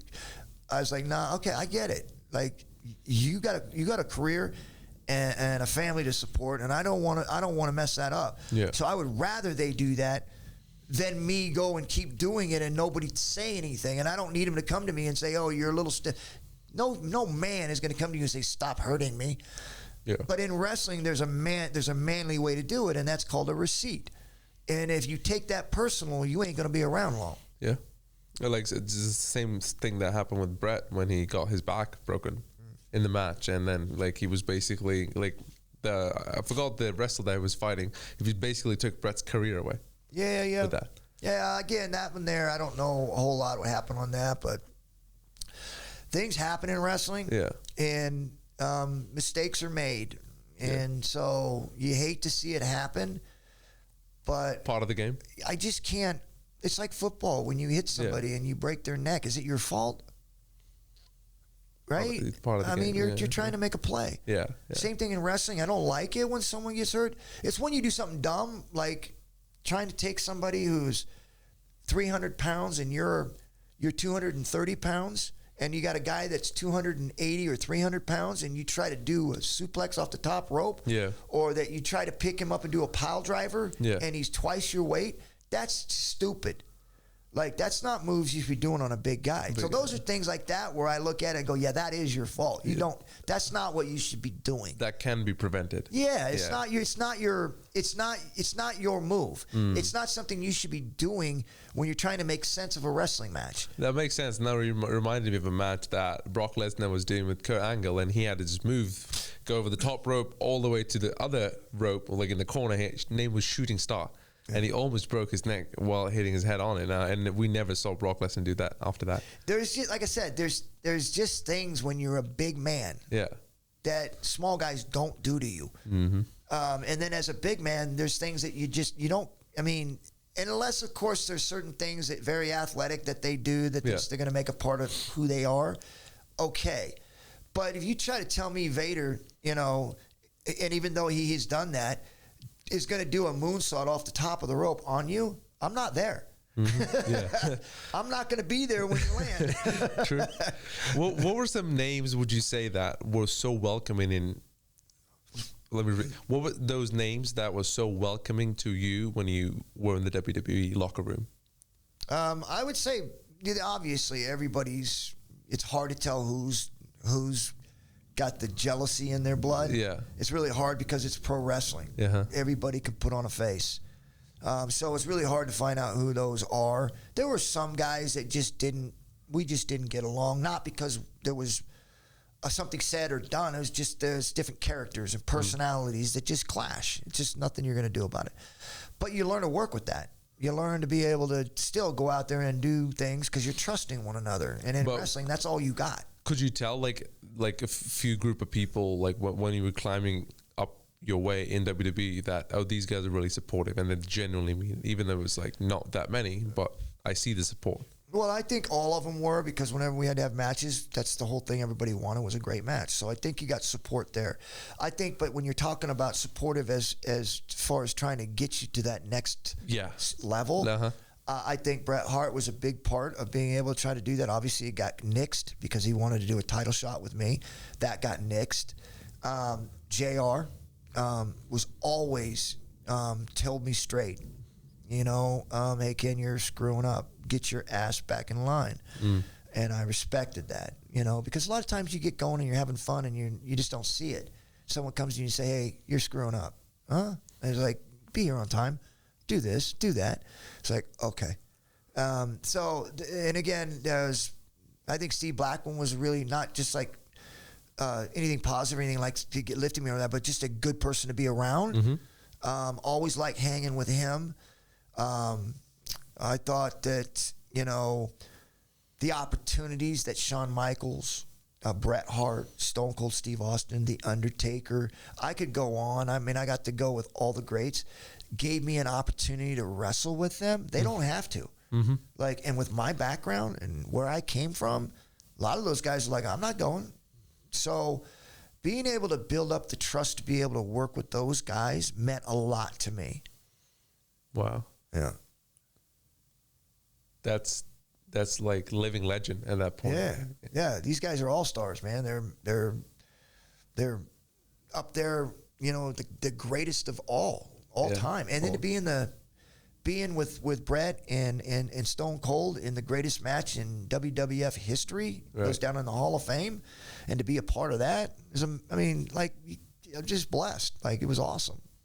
All I had to do was be a referee. Like, those guys were tremendous. I mean, they were unbelievably, and they went in and kicked the tar out of one another.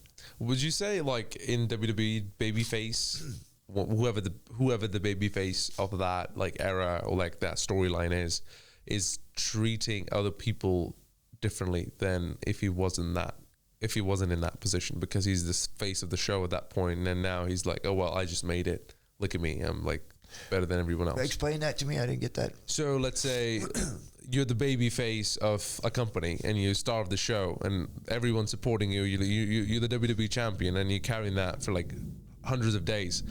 So when a wrestler who is made at that point in WWE treating other wrestlers differently, or it's not the case with that? Like mostly they know they've been put into this position to entertain people, to bring in the numbers, to bring in the business, and it can be taken away from them at any time, so they stay kind of humbled with that. I just want to know, like, what's the mindset of a babyface who is in that position? Yeah, I think you got both sides of that. Sometimes, and I've been guilty of that. Sometimes you get to a point to where your confidence starts to bleed out into cockiness, because you're pushing yourself to a level of being the greatest, and sometimes that confidence starts to creep out into being cocky, and sometimes you're snapping a little bit at people because you're trying to keep yourself at a certain level, and you want others to to help you get there. Don't hinder me from getting here. Don't get in my way of getting there.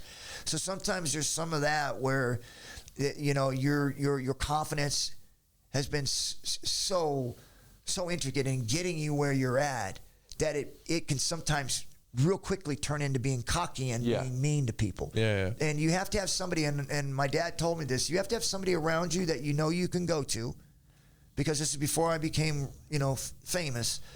And he mentioned to me, because he said, you need to make sure that you have somebody around you that's going to tell you, hey, you're getting out of line. You're letting this get to your head. The ego's becoming bigger than what you're accomplishing. Mm-hmm. And he said, make sure you have somebody around you that are going to put you in check and that you're going to listen to. And I had a few. I had him, obviously, but then my wife always trusted in whatever she would say. Like when I went into depression and I didn't know it, she pulled me out of that. And my dad was always there to say, man, you need to stop. Like, there's no reason for you to say or do that. There's no reason for you not to do that. You should always make yourself available. You should always sign autographs. I don't care where you're at, whether you're with your family or you're here or you're there. Some kid comes up, you sign it. And I've always done it. Like, I've always understood that. But there was a time where there was a split between when I was in UFC and I was in the WWF, where it just became easy and I lost myself. I lost myself in thinking that I could do whatever I wanted to do. And I had to be put in check. And there's one thing that I don't know if I'm going to pat myself on the back for it, but I know I am not perfect, and I know that I have a character in me that can't be nice, and I can be bad. I was there. I lived most of my beginning life that way. That when someone tells me something, I know they see it. And I need to make sure I pull that back and not become that person. Very, very wise of you to actually reflect on your life like that. You said you got to the point, got comfortable. When things started slipping out, what changed? I would say just being more loose with money, more loose with relationships, more loose in taking care of your body. Spending more time having fun than working. All those things start to overflow, and then your character turns more abruptly into brushing everybody off, not paying attention to people, not wanting to do the extra mile for someone. You cut it short. So yeah, those things in it. And when you start not paying attention to your body and paying attention to putting work effort in, you start lacking in your abilities, and then you blame it on other things. Like, well, you know, I don't get the rest I need. Well, whose fault is that? It's like, I don't feel good today. Well, whose fault is that? Yeah. You know what I mean? Like, all of it comes back to you. Yeah. It's very nicely put that way. So, who are you? Who's Ken Shamrock when no one's watching? I don't know. I mean, you know, I was asked one time when I went to this event, and I hadn't seen this person in years. I mean, years. It'd been 30 years, 40 years, probably longer, 42 years. The first thing that he comes down and does and asks me is, am I a good person? I'm like, what? Like, I didn't say that out loud, but I'm like, I haven't seen you in how long?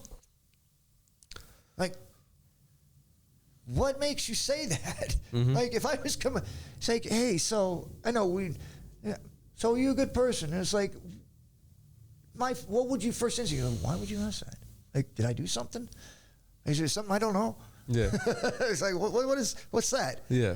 I just, and then, it's just like, my answer was, I don't know. I hope so. I'm a God-fearing man. I've made mistakes, but I like to believe that I correct those things. I like to believe I'm trying to live a good life. I love my wife. I love my family. I love my kids. What else more? What more is there to be a good man? Mm-hmm. Is a good man following an agenda, or having some sort of idea or logic or belief? So when someone asks that, it's like, yeah, but what does your good man look like, or a good person look like? Right? So I would, for me, if I was asked somebody, I would feel bad, because it's like, dude, I don't know you. Like, I don't know you. I haven't seen you in 42 years. I don't know you, so how would I know? I could tell you whatever I want to tell you. Correct. Say whatever I want to say. Correct. So, but is there anything that you have seen in my career, or me, because I'm a very upfront person when it comes to people knowing who I am. I'm not hidden. Yeah. People know me. Yeah. It's like, is there anything I've ever done in my career that would say to you I'm a bad person, or that I need to explain myself that I'm a good guy? So it's just, to me, a question like that, just, it doesn't make sense.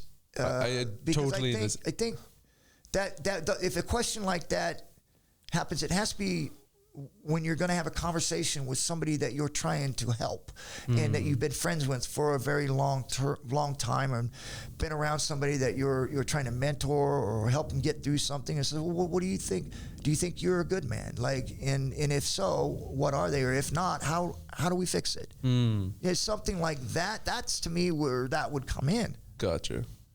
But the original question was like, who's Ken Shamrock when no one's watching? Yeah, no, I'm going to that, because That when question. I was asked that, Gotcha. that's, but again, like with me as Ken Shamrock, I think it's really hard, like I said, because I could tell you anything I want to tell you, right? True. But I totally understand where you're coming from. But the problem with that is that there's nothing in my life that people don't know. Right? It's an open book. I mean, I've told my documentary, I don't know, 4 or 5 times. People know where I've came from. Most people, if they've paid attention, knows some of the things I've gone through, the successes that I've had. I've been on TV, I don't know how many times. I've lost fights, I've won fights, the way that I reacted in those things. But for me, I just think that, Ken Shamrock is just a person that's same as anybody else, man. I live life. I love my family. I like to be around my family. I love good food. I don't eat as much as I used to. I like to stay fit, and I respect people. I respect people's ideas, and I want to, and like we talked about earlier, I like to know what other people think. I don't want an answer that's gonna appease me or make you look good. Yeah, or to say something that is in line with what I believe. Correct. Because it does nothing to help me understand you. It doesn't help me to really understand how I can broaden my thinking. Right. So I just, like I said, I like to hear what other people and other sides of thoughts, to be able to try to ground what I'm thinking. Gotcha. And as far as Ken Shamrock, like I said, I just don't see myself as anything other than just being an American like everybody else, like anybody else that's living and having a good life, man. And I've never looked at myself as a celebrity, and I've never lived that way either. Well, you talk about anger. You talk about how anger was like how you got into fighting, and like that was like a basic like driving force in that. Would you say anger was your weapon, or anger was controlling you? No, I think anger was a way for me to vent. Like when most people, when you try to cover something up inside of you, it's going to come out. Yeah. Like at some point, it's going to come out. So I would use anger as a tool to accomplish something. And I did it all the way through my career. I would find something in a fighter that I had to fight, and I would find something, and I would pick at it until I hated it. And it would just, because I can't punch somebody I like, right? I can't get in, and that's why Lion's Den, and most people never got an opportunity to understand who we were when we had that group of guys, because it was a close-knit family type thing. And I didn't want to become comfortable with somebody else, especially if I had to compete against them, because I didn't have the same edge. Like when I fought Oleg, and I fought him in the gym one time, and he ended up having to go to the restroom and take a breather, because I went after him and beat him enough. But that was in training, and hadn't really at that point really developed friendship, because it was new at the time, and he was from Russia. Correct. And it was brand new, and I was kind of like establishing the dominance in the gym, because he was a very good Sambo guy, and he had beaten everybody else pretty much at the other gym that he was with. And Guy Mesger told me he's really good, and in my mind it was competition, and I just found something. I was angry at him, and I went in and I did that. It was in the gym, just because he was going to train with us, and I needed to establish that dominance. But then 6-8 months after that, he had beat Tank Abbott, and I had to fight him. Wow. And I told him, you can't train here anymore. You got to go to Dallas. And so he went to Dallas to train, because I couldn't, I had to separate that because I can't, and I know it's not a big deal. Most people can fight their friends, and I can spar with guys, like no problem, but to really go in there and do that, and this, I was in a different place in my life before the pastor thing. I had to hurt him. I had to. Yeah. And so my mindset was like, you can't be here anymore. And that hurt. Yeah. But I couldn't. He chose that fight because he got offered, and I don't blame him. I was a champion. He was in next in line because he won the Ultimate and beat Tank. So he earned that. But he chose to fight me because they offered, said, you want to fight Ken? Even though we were training. And he wanted to. And I got no problem with that, because that was his opportunity. But you ain't training with me. You ain't going to be around me, because I am going to build up animosity towards you because I cannot train with you and then go in and fight with you and perform my best. So I have that. That's where my weakness is. Whereas that I do have loyalty, and I do have friends, and I can't get there with that. I don't think that's a weakness, if you ask me, because that's the same as the best in the world like yourself. I've heard this same sort of concept from Mike Tyson himself. It's like, you're coming after me, you're coming after my wife. I haven't seen my children in so long. You're coming off to take food off my table, give me brain damage, and you think I'm going to go gentle on you just because you're my friend? No. Well, that's different, though, because you have to get into a mindset where you, well, I don't have to, I changed that, but more technical and things like that, but I didn't know that at the time. But I couldn't, I mean, I probably would have had to do it, but it's not comfortable. So I don't want to be uncomfortable, so I sent him away. It's like, you can't be here. It's just a part of you. It's simple. It's like you have... But it's a weakness in fighting. It is a weakness for me. That's a weakness for me in fighting. How is that a weakness? Because I don't exert as much determination and anger, and I wouldn't say anger, but then it was, to go out there and destroy you. It's softened. If the guy trained with you, or if he went away? If he's training with me. But now he went away. No, he went away. So now I could build up that animosity toward him. How dare you want to fight me? You should not have taken that fight. You know I'm going to crush you. Those things. Like, that's the mindset I was going to get in, and did. And then I, when I fought him, there was a little bit of a disconnect, because I didn't finish him. I mean, I beat him to a pulp.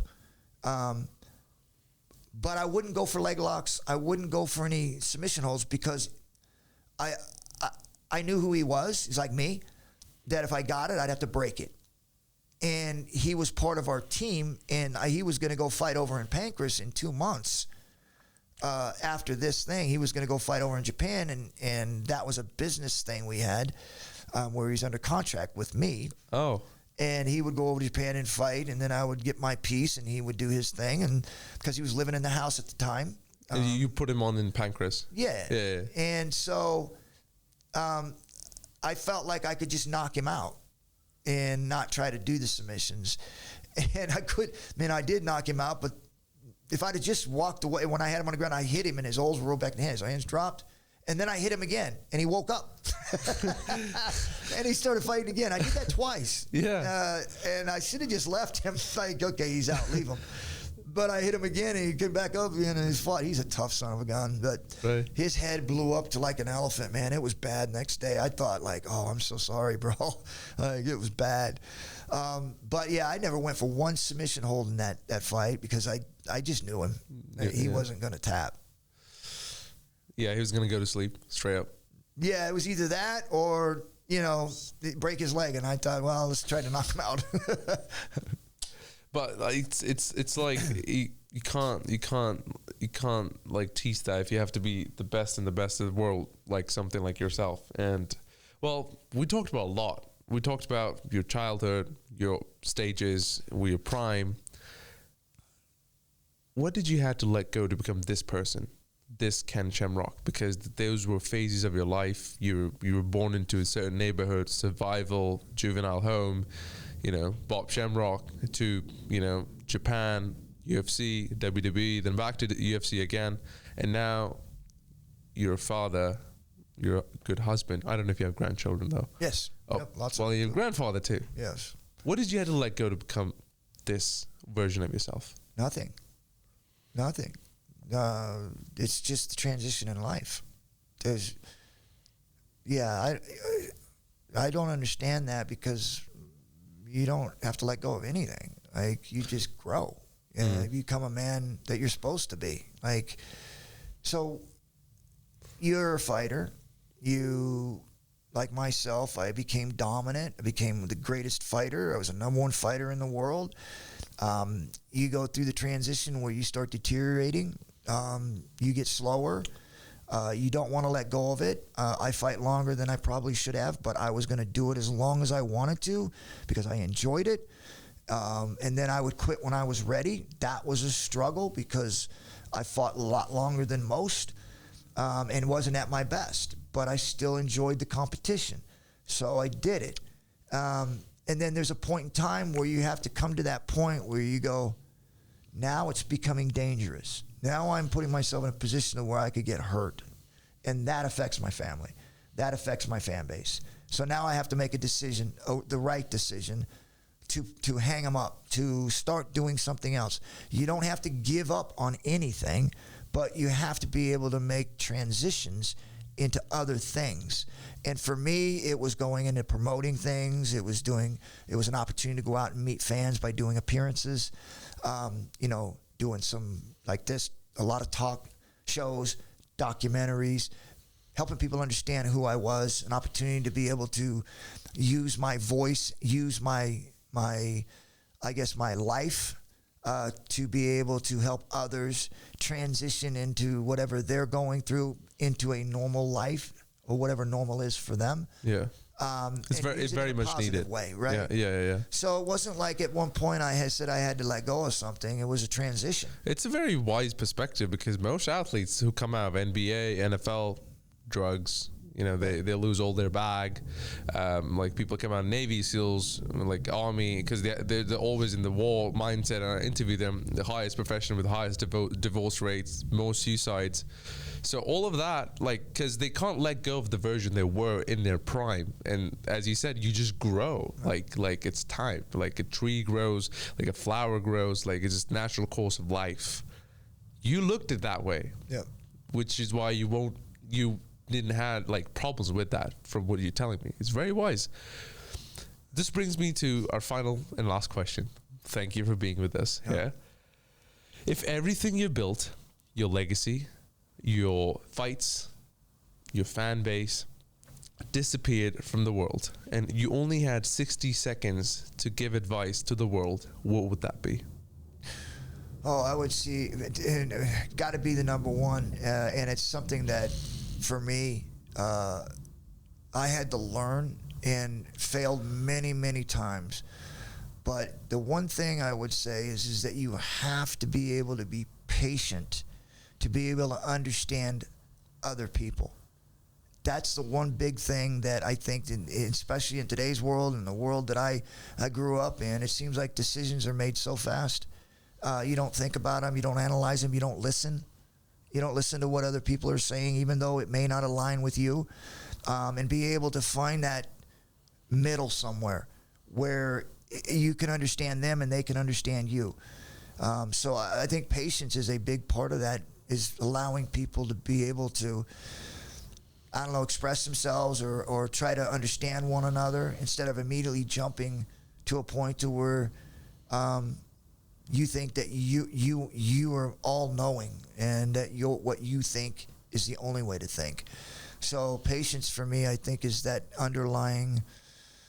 You got to have it, and I think that if we can all do that more, be patient and listen, I think that you're going to have a better understanding of how the world and everything is moving, especially with the kids and the way the kids are growing up. They think so much differently. They have so much more knowledge than what we were used to, what we actually had the opportunity of having. So a lot of them are a lot more advanced than you're giving them credit for, in good ways and bad ways. And the only way that you're ever going to be able to understand that is by having patience and listening. Wow. Very well said. And what about your faith? What are some things you would like to leave a message to people for, like, that you're a man of faith now? So yeah, I've been a man of faith for a while. But when you say a man of faith, it's boy, I want to be careful with this. Just because you have faith and you're a Christian doesn't mean that you're perfect. Doesn't mean that you don't do wrong. Doesn't mean that you don't sin. In fact, some of us sin more. The problem that we have in the world today, when you say that you're a Christian or that you have faith in Christ, people who don't believe in Christ immediately look at you as trying to be privileged. They have this all of a sudden, like, oh, you think you're better than us. And it's like, it's because of the way that some people, and not all, but some people act as Christians. And acting like because they have a relationship with Christ, I wouldn't say a relationship, I would say because they believe in Christ and they profess to be Christians, that somehow or another that puts them in a class above everyone else. You're so right. I can go on this all day long, because it happened with most faiths, and people believe like they have like this reserved spot in heaven for them. That's how they act like. And I'm sure in your lifetime you've seen people who put other people down and they talk down to them just because, oh, I'm Christian, I have like a cross on my neck, I go to church on Sundays, etc., whatever. Like, why? Like, why that sense of superiority? Well, and it bothers me because I hear it so much now today, especially in the political world, of people using Christianity as a defense. Well, I'm a Christian. Well, okay. What does that mean? Like, God bless you, and I'm so happy for you, but that don't make you right. So, I just, for me, just that Christians are no different than anyone else in the world, except for the fact that you have a relationship with Christ and that when you die, you're going to heaven. But that doesn't make you, in the world that we're living in right now and today, better than anyone else. It's just that you have a relationship with, you have an understanding of what's going to happen. And when you talk to a person that isn't a Christian, you should never make them feel less. You should always make them feel like they have opportunities in life to be better, to opportunities to improve their lives. It doesn't even have to be under the banner of Christianity. It's just in the banner of just eating healthy and taking care of yourself and being respectful and having a communication and propping one another up. And then if the opportunity comes where they can have an opportunity to accept or reject, that comes later. But to kind of lead out like saying you're going to go to hell if you don't become a Christian, or like, wow, you really need to get your life, you need to get with Christ. You know, using it as this tool, it should never, ever be used that way. It should be, Christ should be something that people want to be involved with and reach out for, not Correct. something that you're shoving down their throats. Correct. And I don't know how much you know about like Eastern history, the part of the world I'm from. There were a lot of like, there was a lot of Islamic regime. Let's just say, I don't know if you know about a religion called Sikhism. No. So yeah, it's like a small tribal religion, whatever. But like, so it was based on when Islamic regime was in power, they were making people like do forceful conversion, as you said. Why? Because the religion, if you spread it, doesn't matter how you do it, not with love, but with even brute force, you get more blessings, therefore you go to heaven, and God likes you more, therefore you can act superior and act like the God of this world and do whatever the fudge you want around. And so these little group of people who kind of rebelled against the idea that, no, God can't be that brutal. God is brutal. God has been brutal. God has allowed people to die. They literally, back in the old days where they had to paint their door, and if you didn't have that, your born was dead. The wars and the fights that they had, how in the world can you ever imagine a Christian being weak, living in those early times where anybody could walk up at any time and stab you and get away with it because there's nobody? How in the world could you be weak knowing that if you couldn't take care of your family by digging up ground and plowing ground and planting seed and cultivating your land, and that's all brutal work? How is it that you can think people are weak, or Christians would be weak in those cases? And Christians have had to stand up and fight. Mm-hmm. They had to go to battle. So and again, I don't think it is much now, but it used to be 10, 15 years ago. You mentioned the word Christians, people thought you could slap them and walk away. You slap me, I'm knocking you the heck out. That's just the way it is. And it in the Bible, it says turn the cheek, but it doesn't say how. There is repercussions, right? Yes. And there are always consequences. Doesn't mean after I knock you out, I don't give you a hug and say, bless you, brother. Right?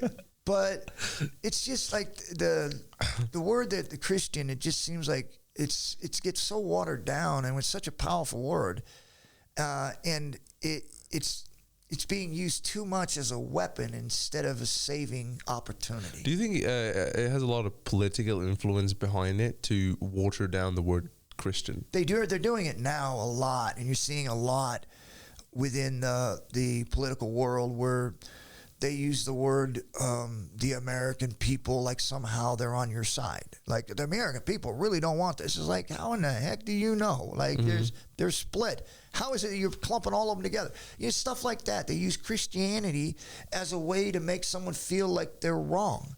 And to me, it's so wrong right now with the way it's being used that but again, if you know the Bible, that's the way it is. Right is wrong and wrong is right. So I want advice from a person like yourself. Seems like you're very well educated on this, more than me in this case. What do you say to people who say Bible has been like altered so many times, so you don't even know if it's real or not? What's your answer to those people? Well, I would say this. I would say that people that are saying that have never read the Bible. Mm-hmm. And if they have, they haven't read it with faith. Because when they say it's a living Bible, it means that when you read the Bible, it speaks to you different ways all the time. So when I open up and I read a certain scripture, and I'm not well versed in the Bible at all. I've read it, but I can't remember half the stuff I read. But when you read it, and I've read it at different times where there's something going on in your life and there's something happening and it seems to hit you differently. depending on what verse it is, right? Or what scriptures you're reading. Correct. They could hit you differently and speak to you much differently than they would speak to someone else. So I believe that, but I also think that, yeah, maybe, who knows? Like, maybe has it? I don't know. I can't speak to that. I can't say 100% that they're not wrong, but I know when I read the Bible, it speaks to me. So you call me crazy, but I don't have those tendencies to be that kind of crazy. So, yeah, I would say people have their own thoughts, and I'm not going to, just like I've told you before, I want to hear all ideas and I want to hear all thoughts. Correct. Because that helps me get a better understanding of where my thoughts are. Are they grounded? Or are they, so far off? Or is there a middle ground somewhere? But with the Bible, like I said, I read it, it speaks to me, and it's done a lot for me. But at the same time, when people say it's been translated so many different times in English and this and that, and it's been changed, maybe, I don't know. I can't speak to that, but I know most Christians will, I shouldn't say Christians, but most believers who read the Bible will tell you it speaks to them. Yeah. Okay. Well, we'll definitely get on to the second time, if that ever happens, and talk more about like politics and Bible and the faith, and because I'd really love to go on those topics, because that's what I go into on my free time. Yeah. So, but Ken, really appreciate for coming by, and it was truly an honor to having you over here. Can you tell people where they can find you? Like, yeah, you can get me on kenshamrock.com. And Ted will have to get you all that, because I'm sure they're going to want to promote a lot of the stuff that we're doing outside of. Yeah. We'll put it in the description. We have a lot of stuff, so I'm sure you guys are going to talk, right? Yeah. Okay, yeah, because I know he's got a whole package. Okay, awesome. Yeah. So guys, thank you very much for coming up, listening, and watching Ken's story. It was really fascinating for me, like, to sit across him. It's kind of surreal, a man who's lived so many different lives. But please go down in the description, drop a follow to his officials and mine, and drop down comments, like, subscribe, share, and just keep supporting the channel. If you support the channel, we can bring amazing guests like himself on. So thank you very much.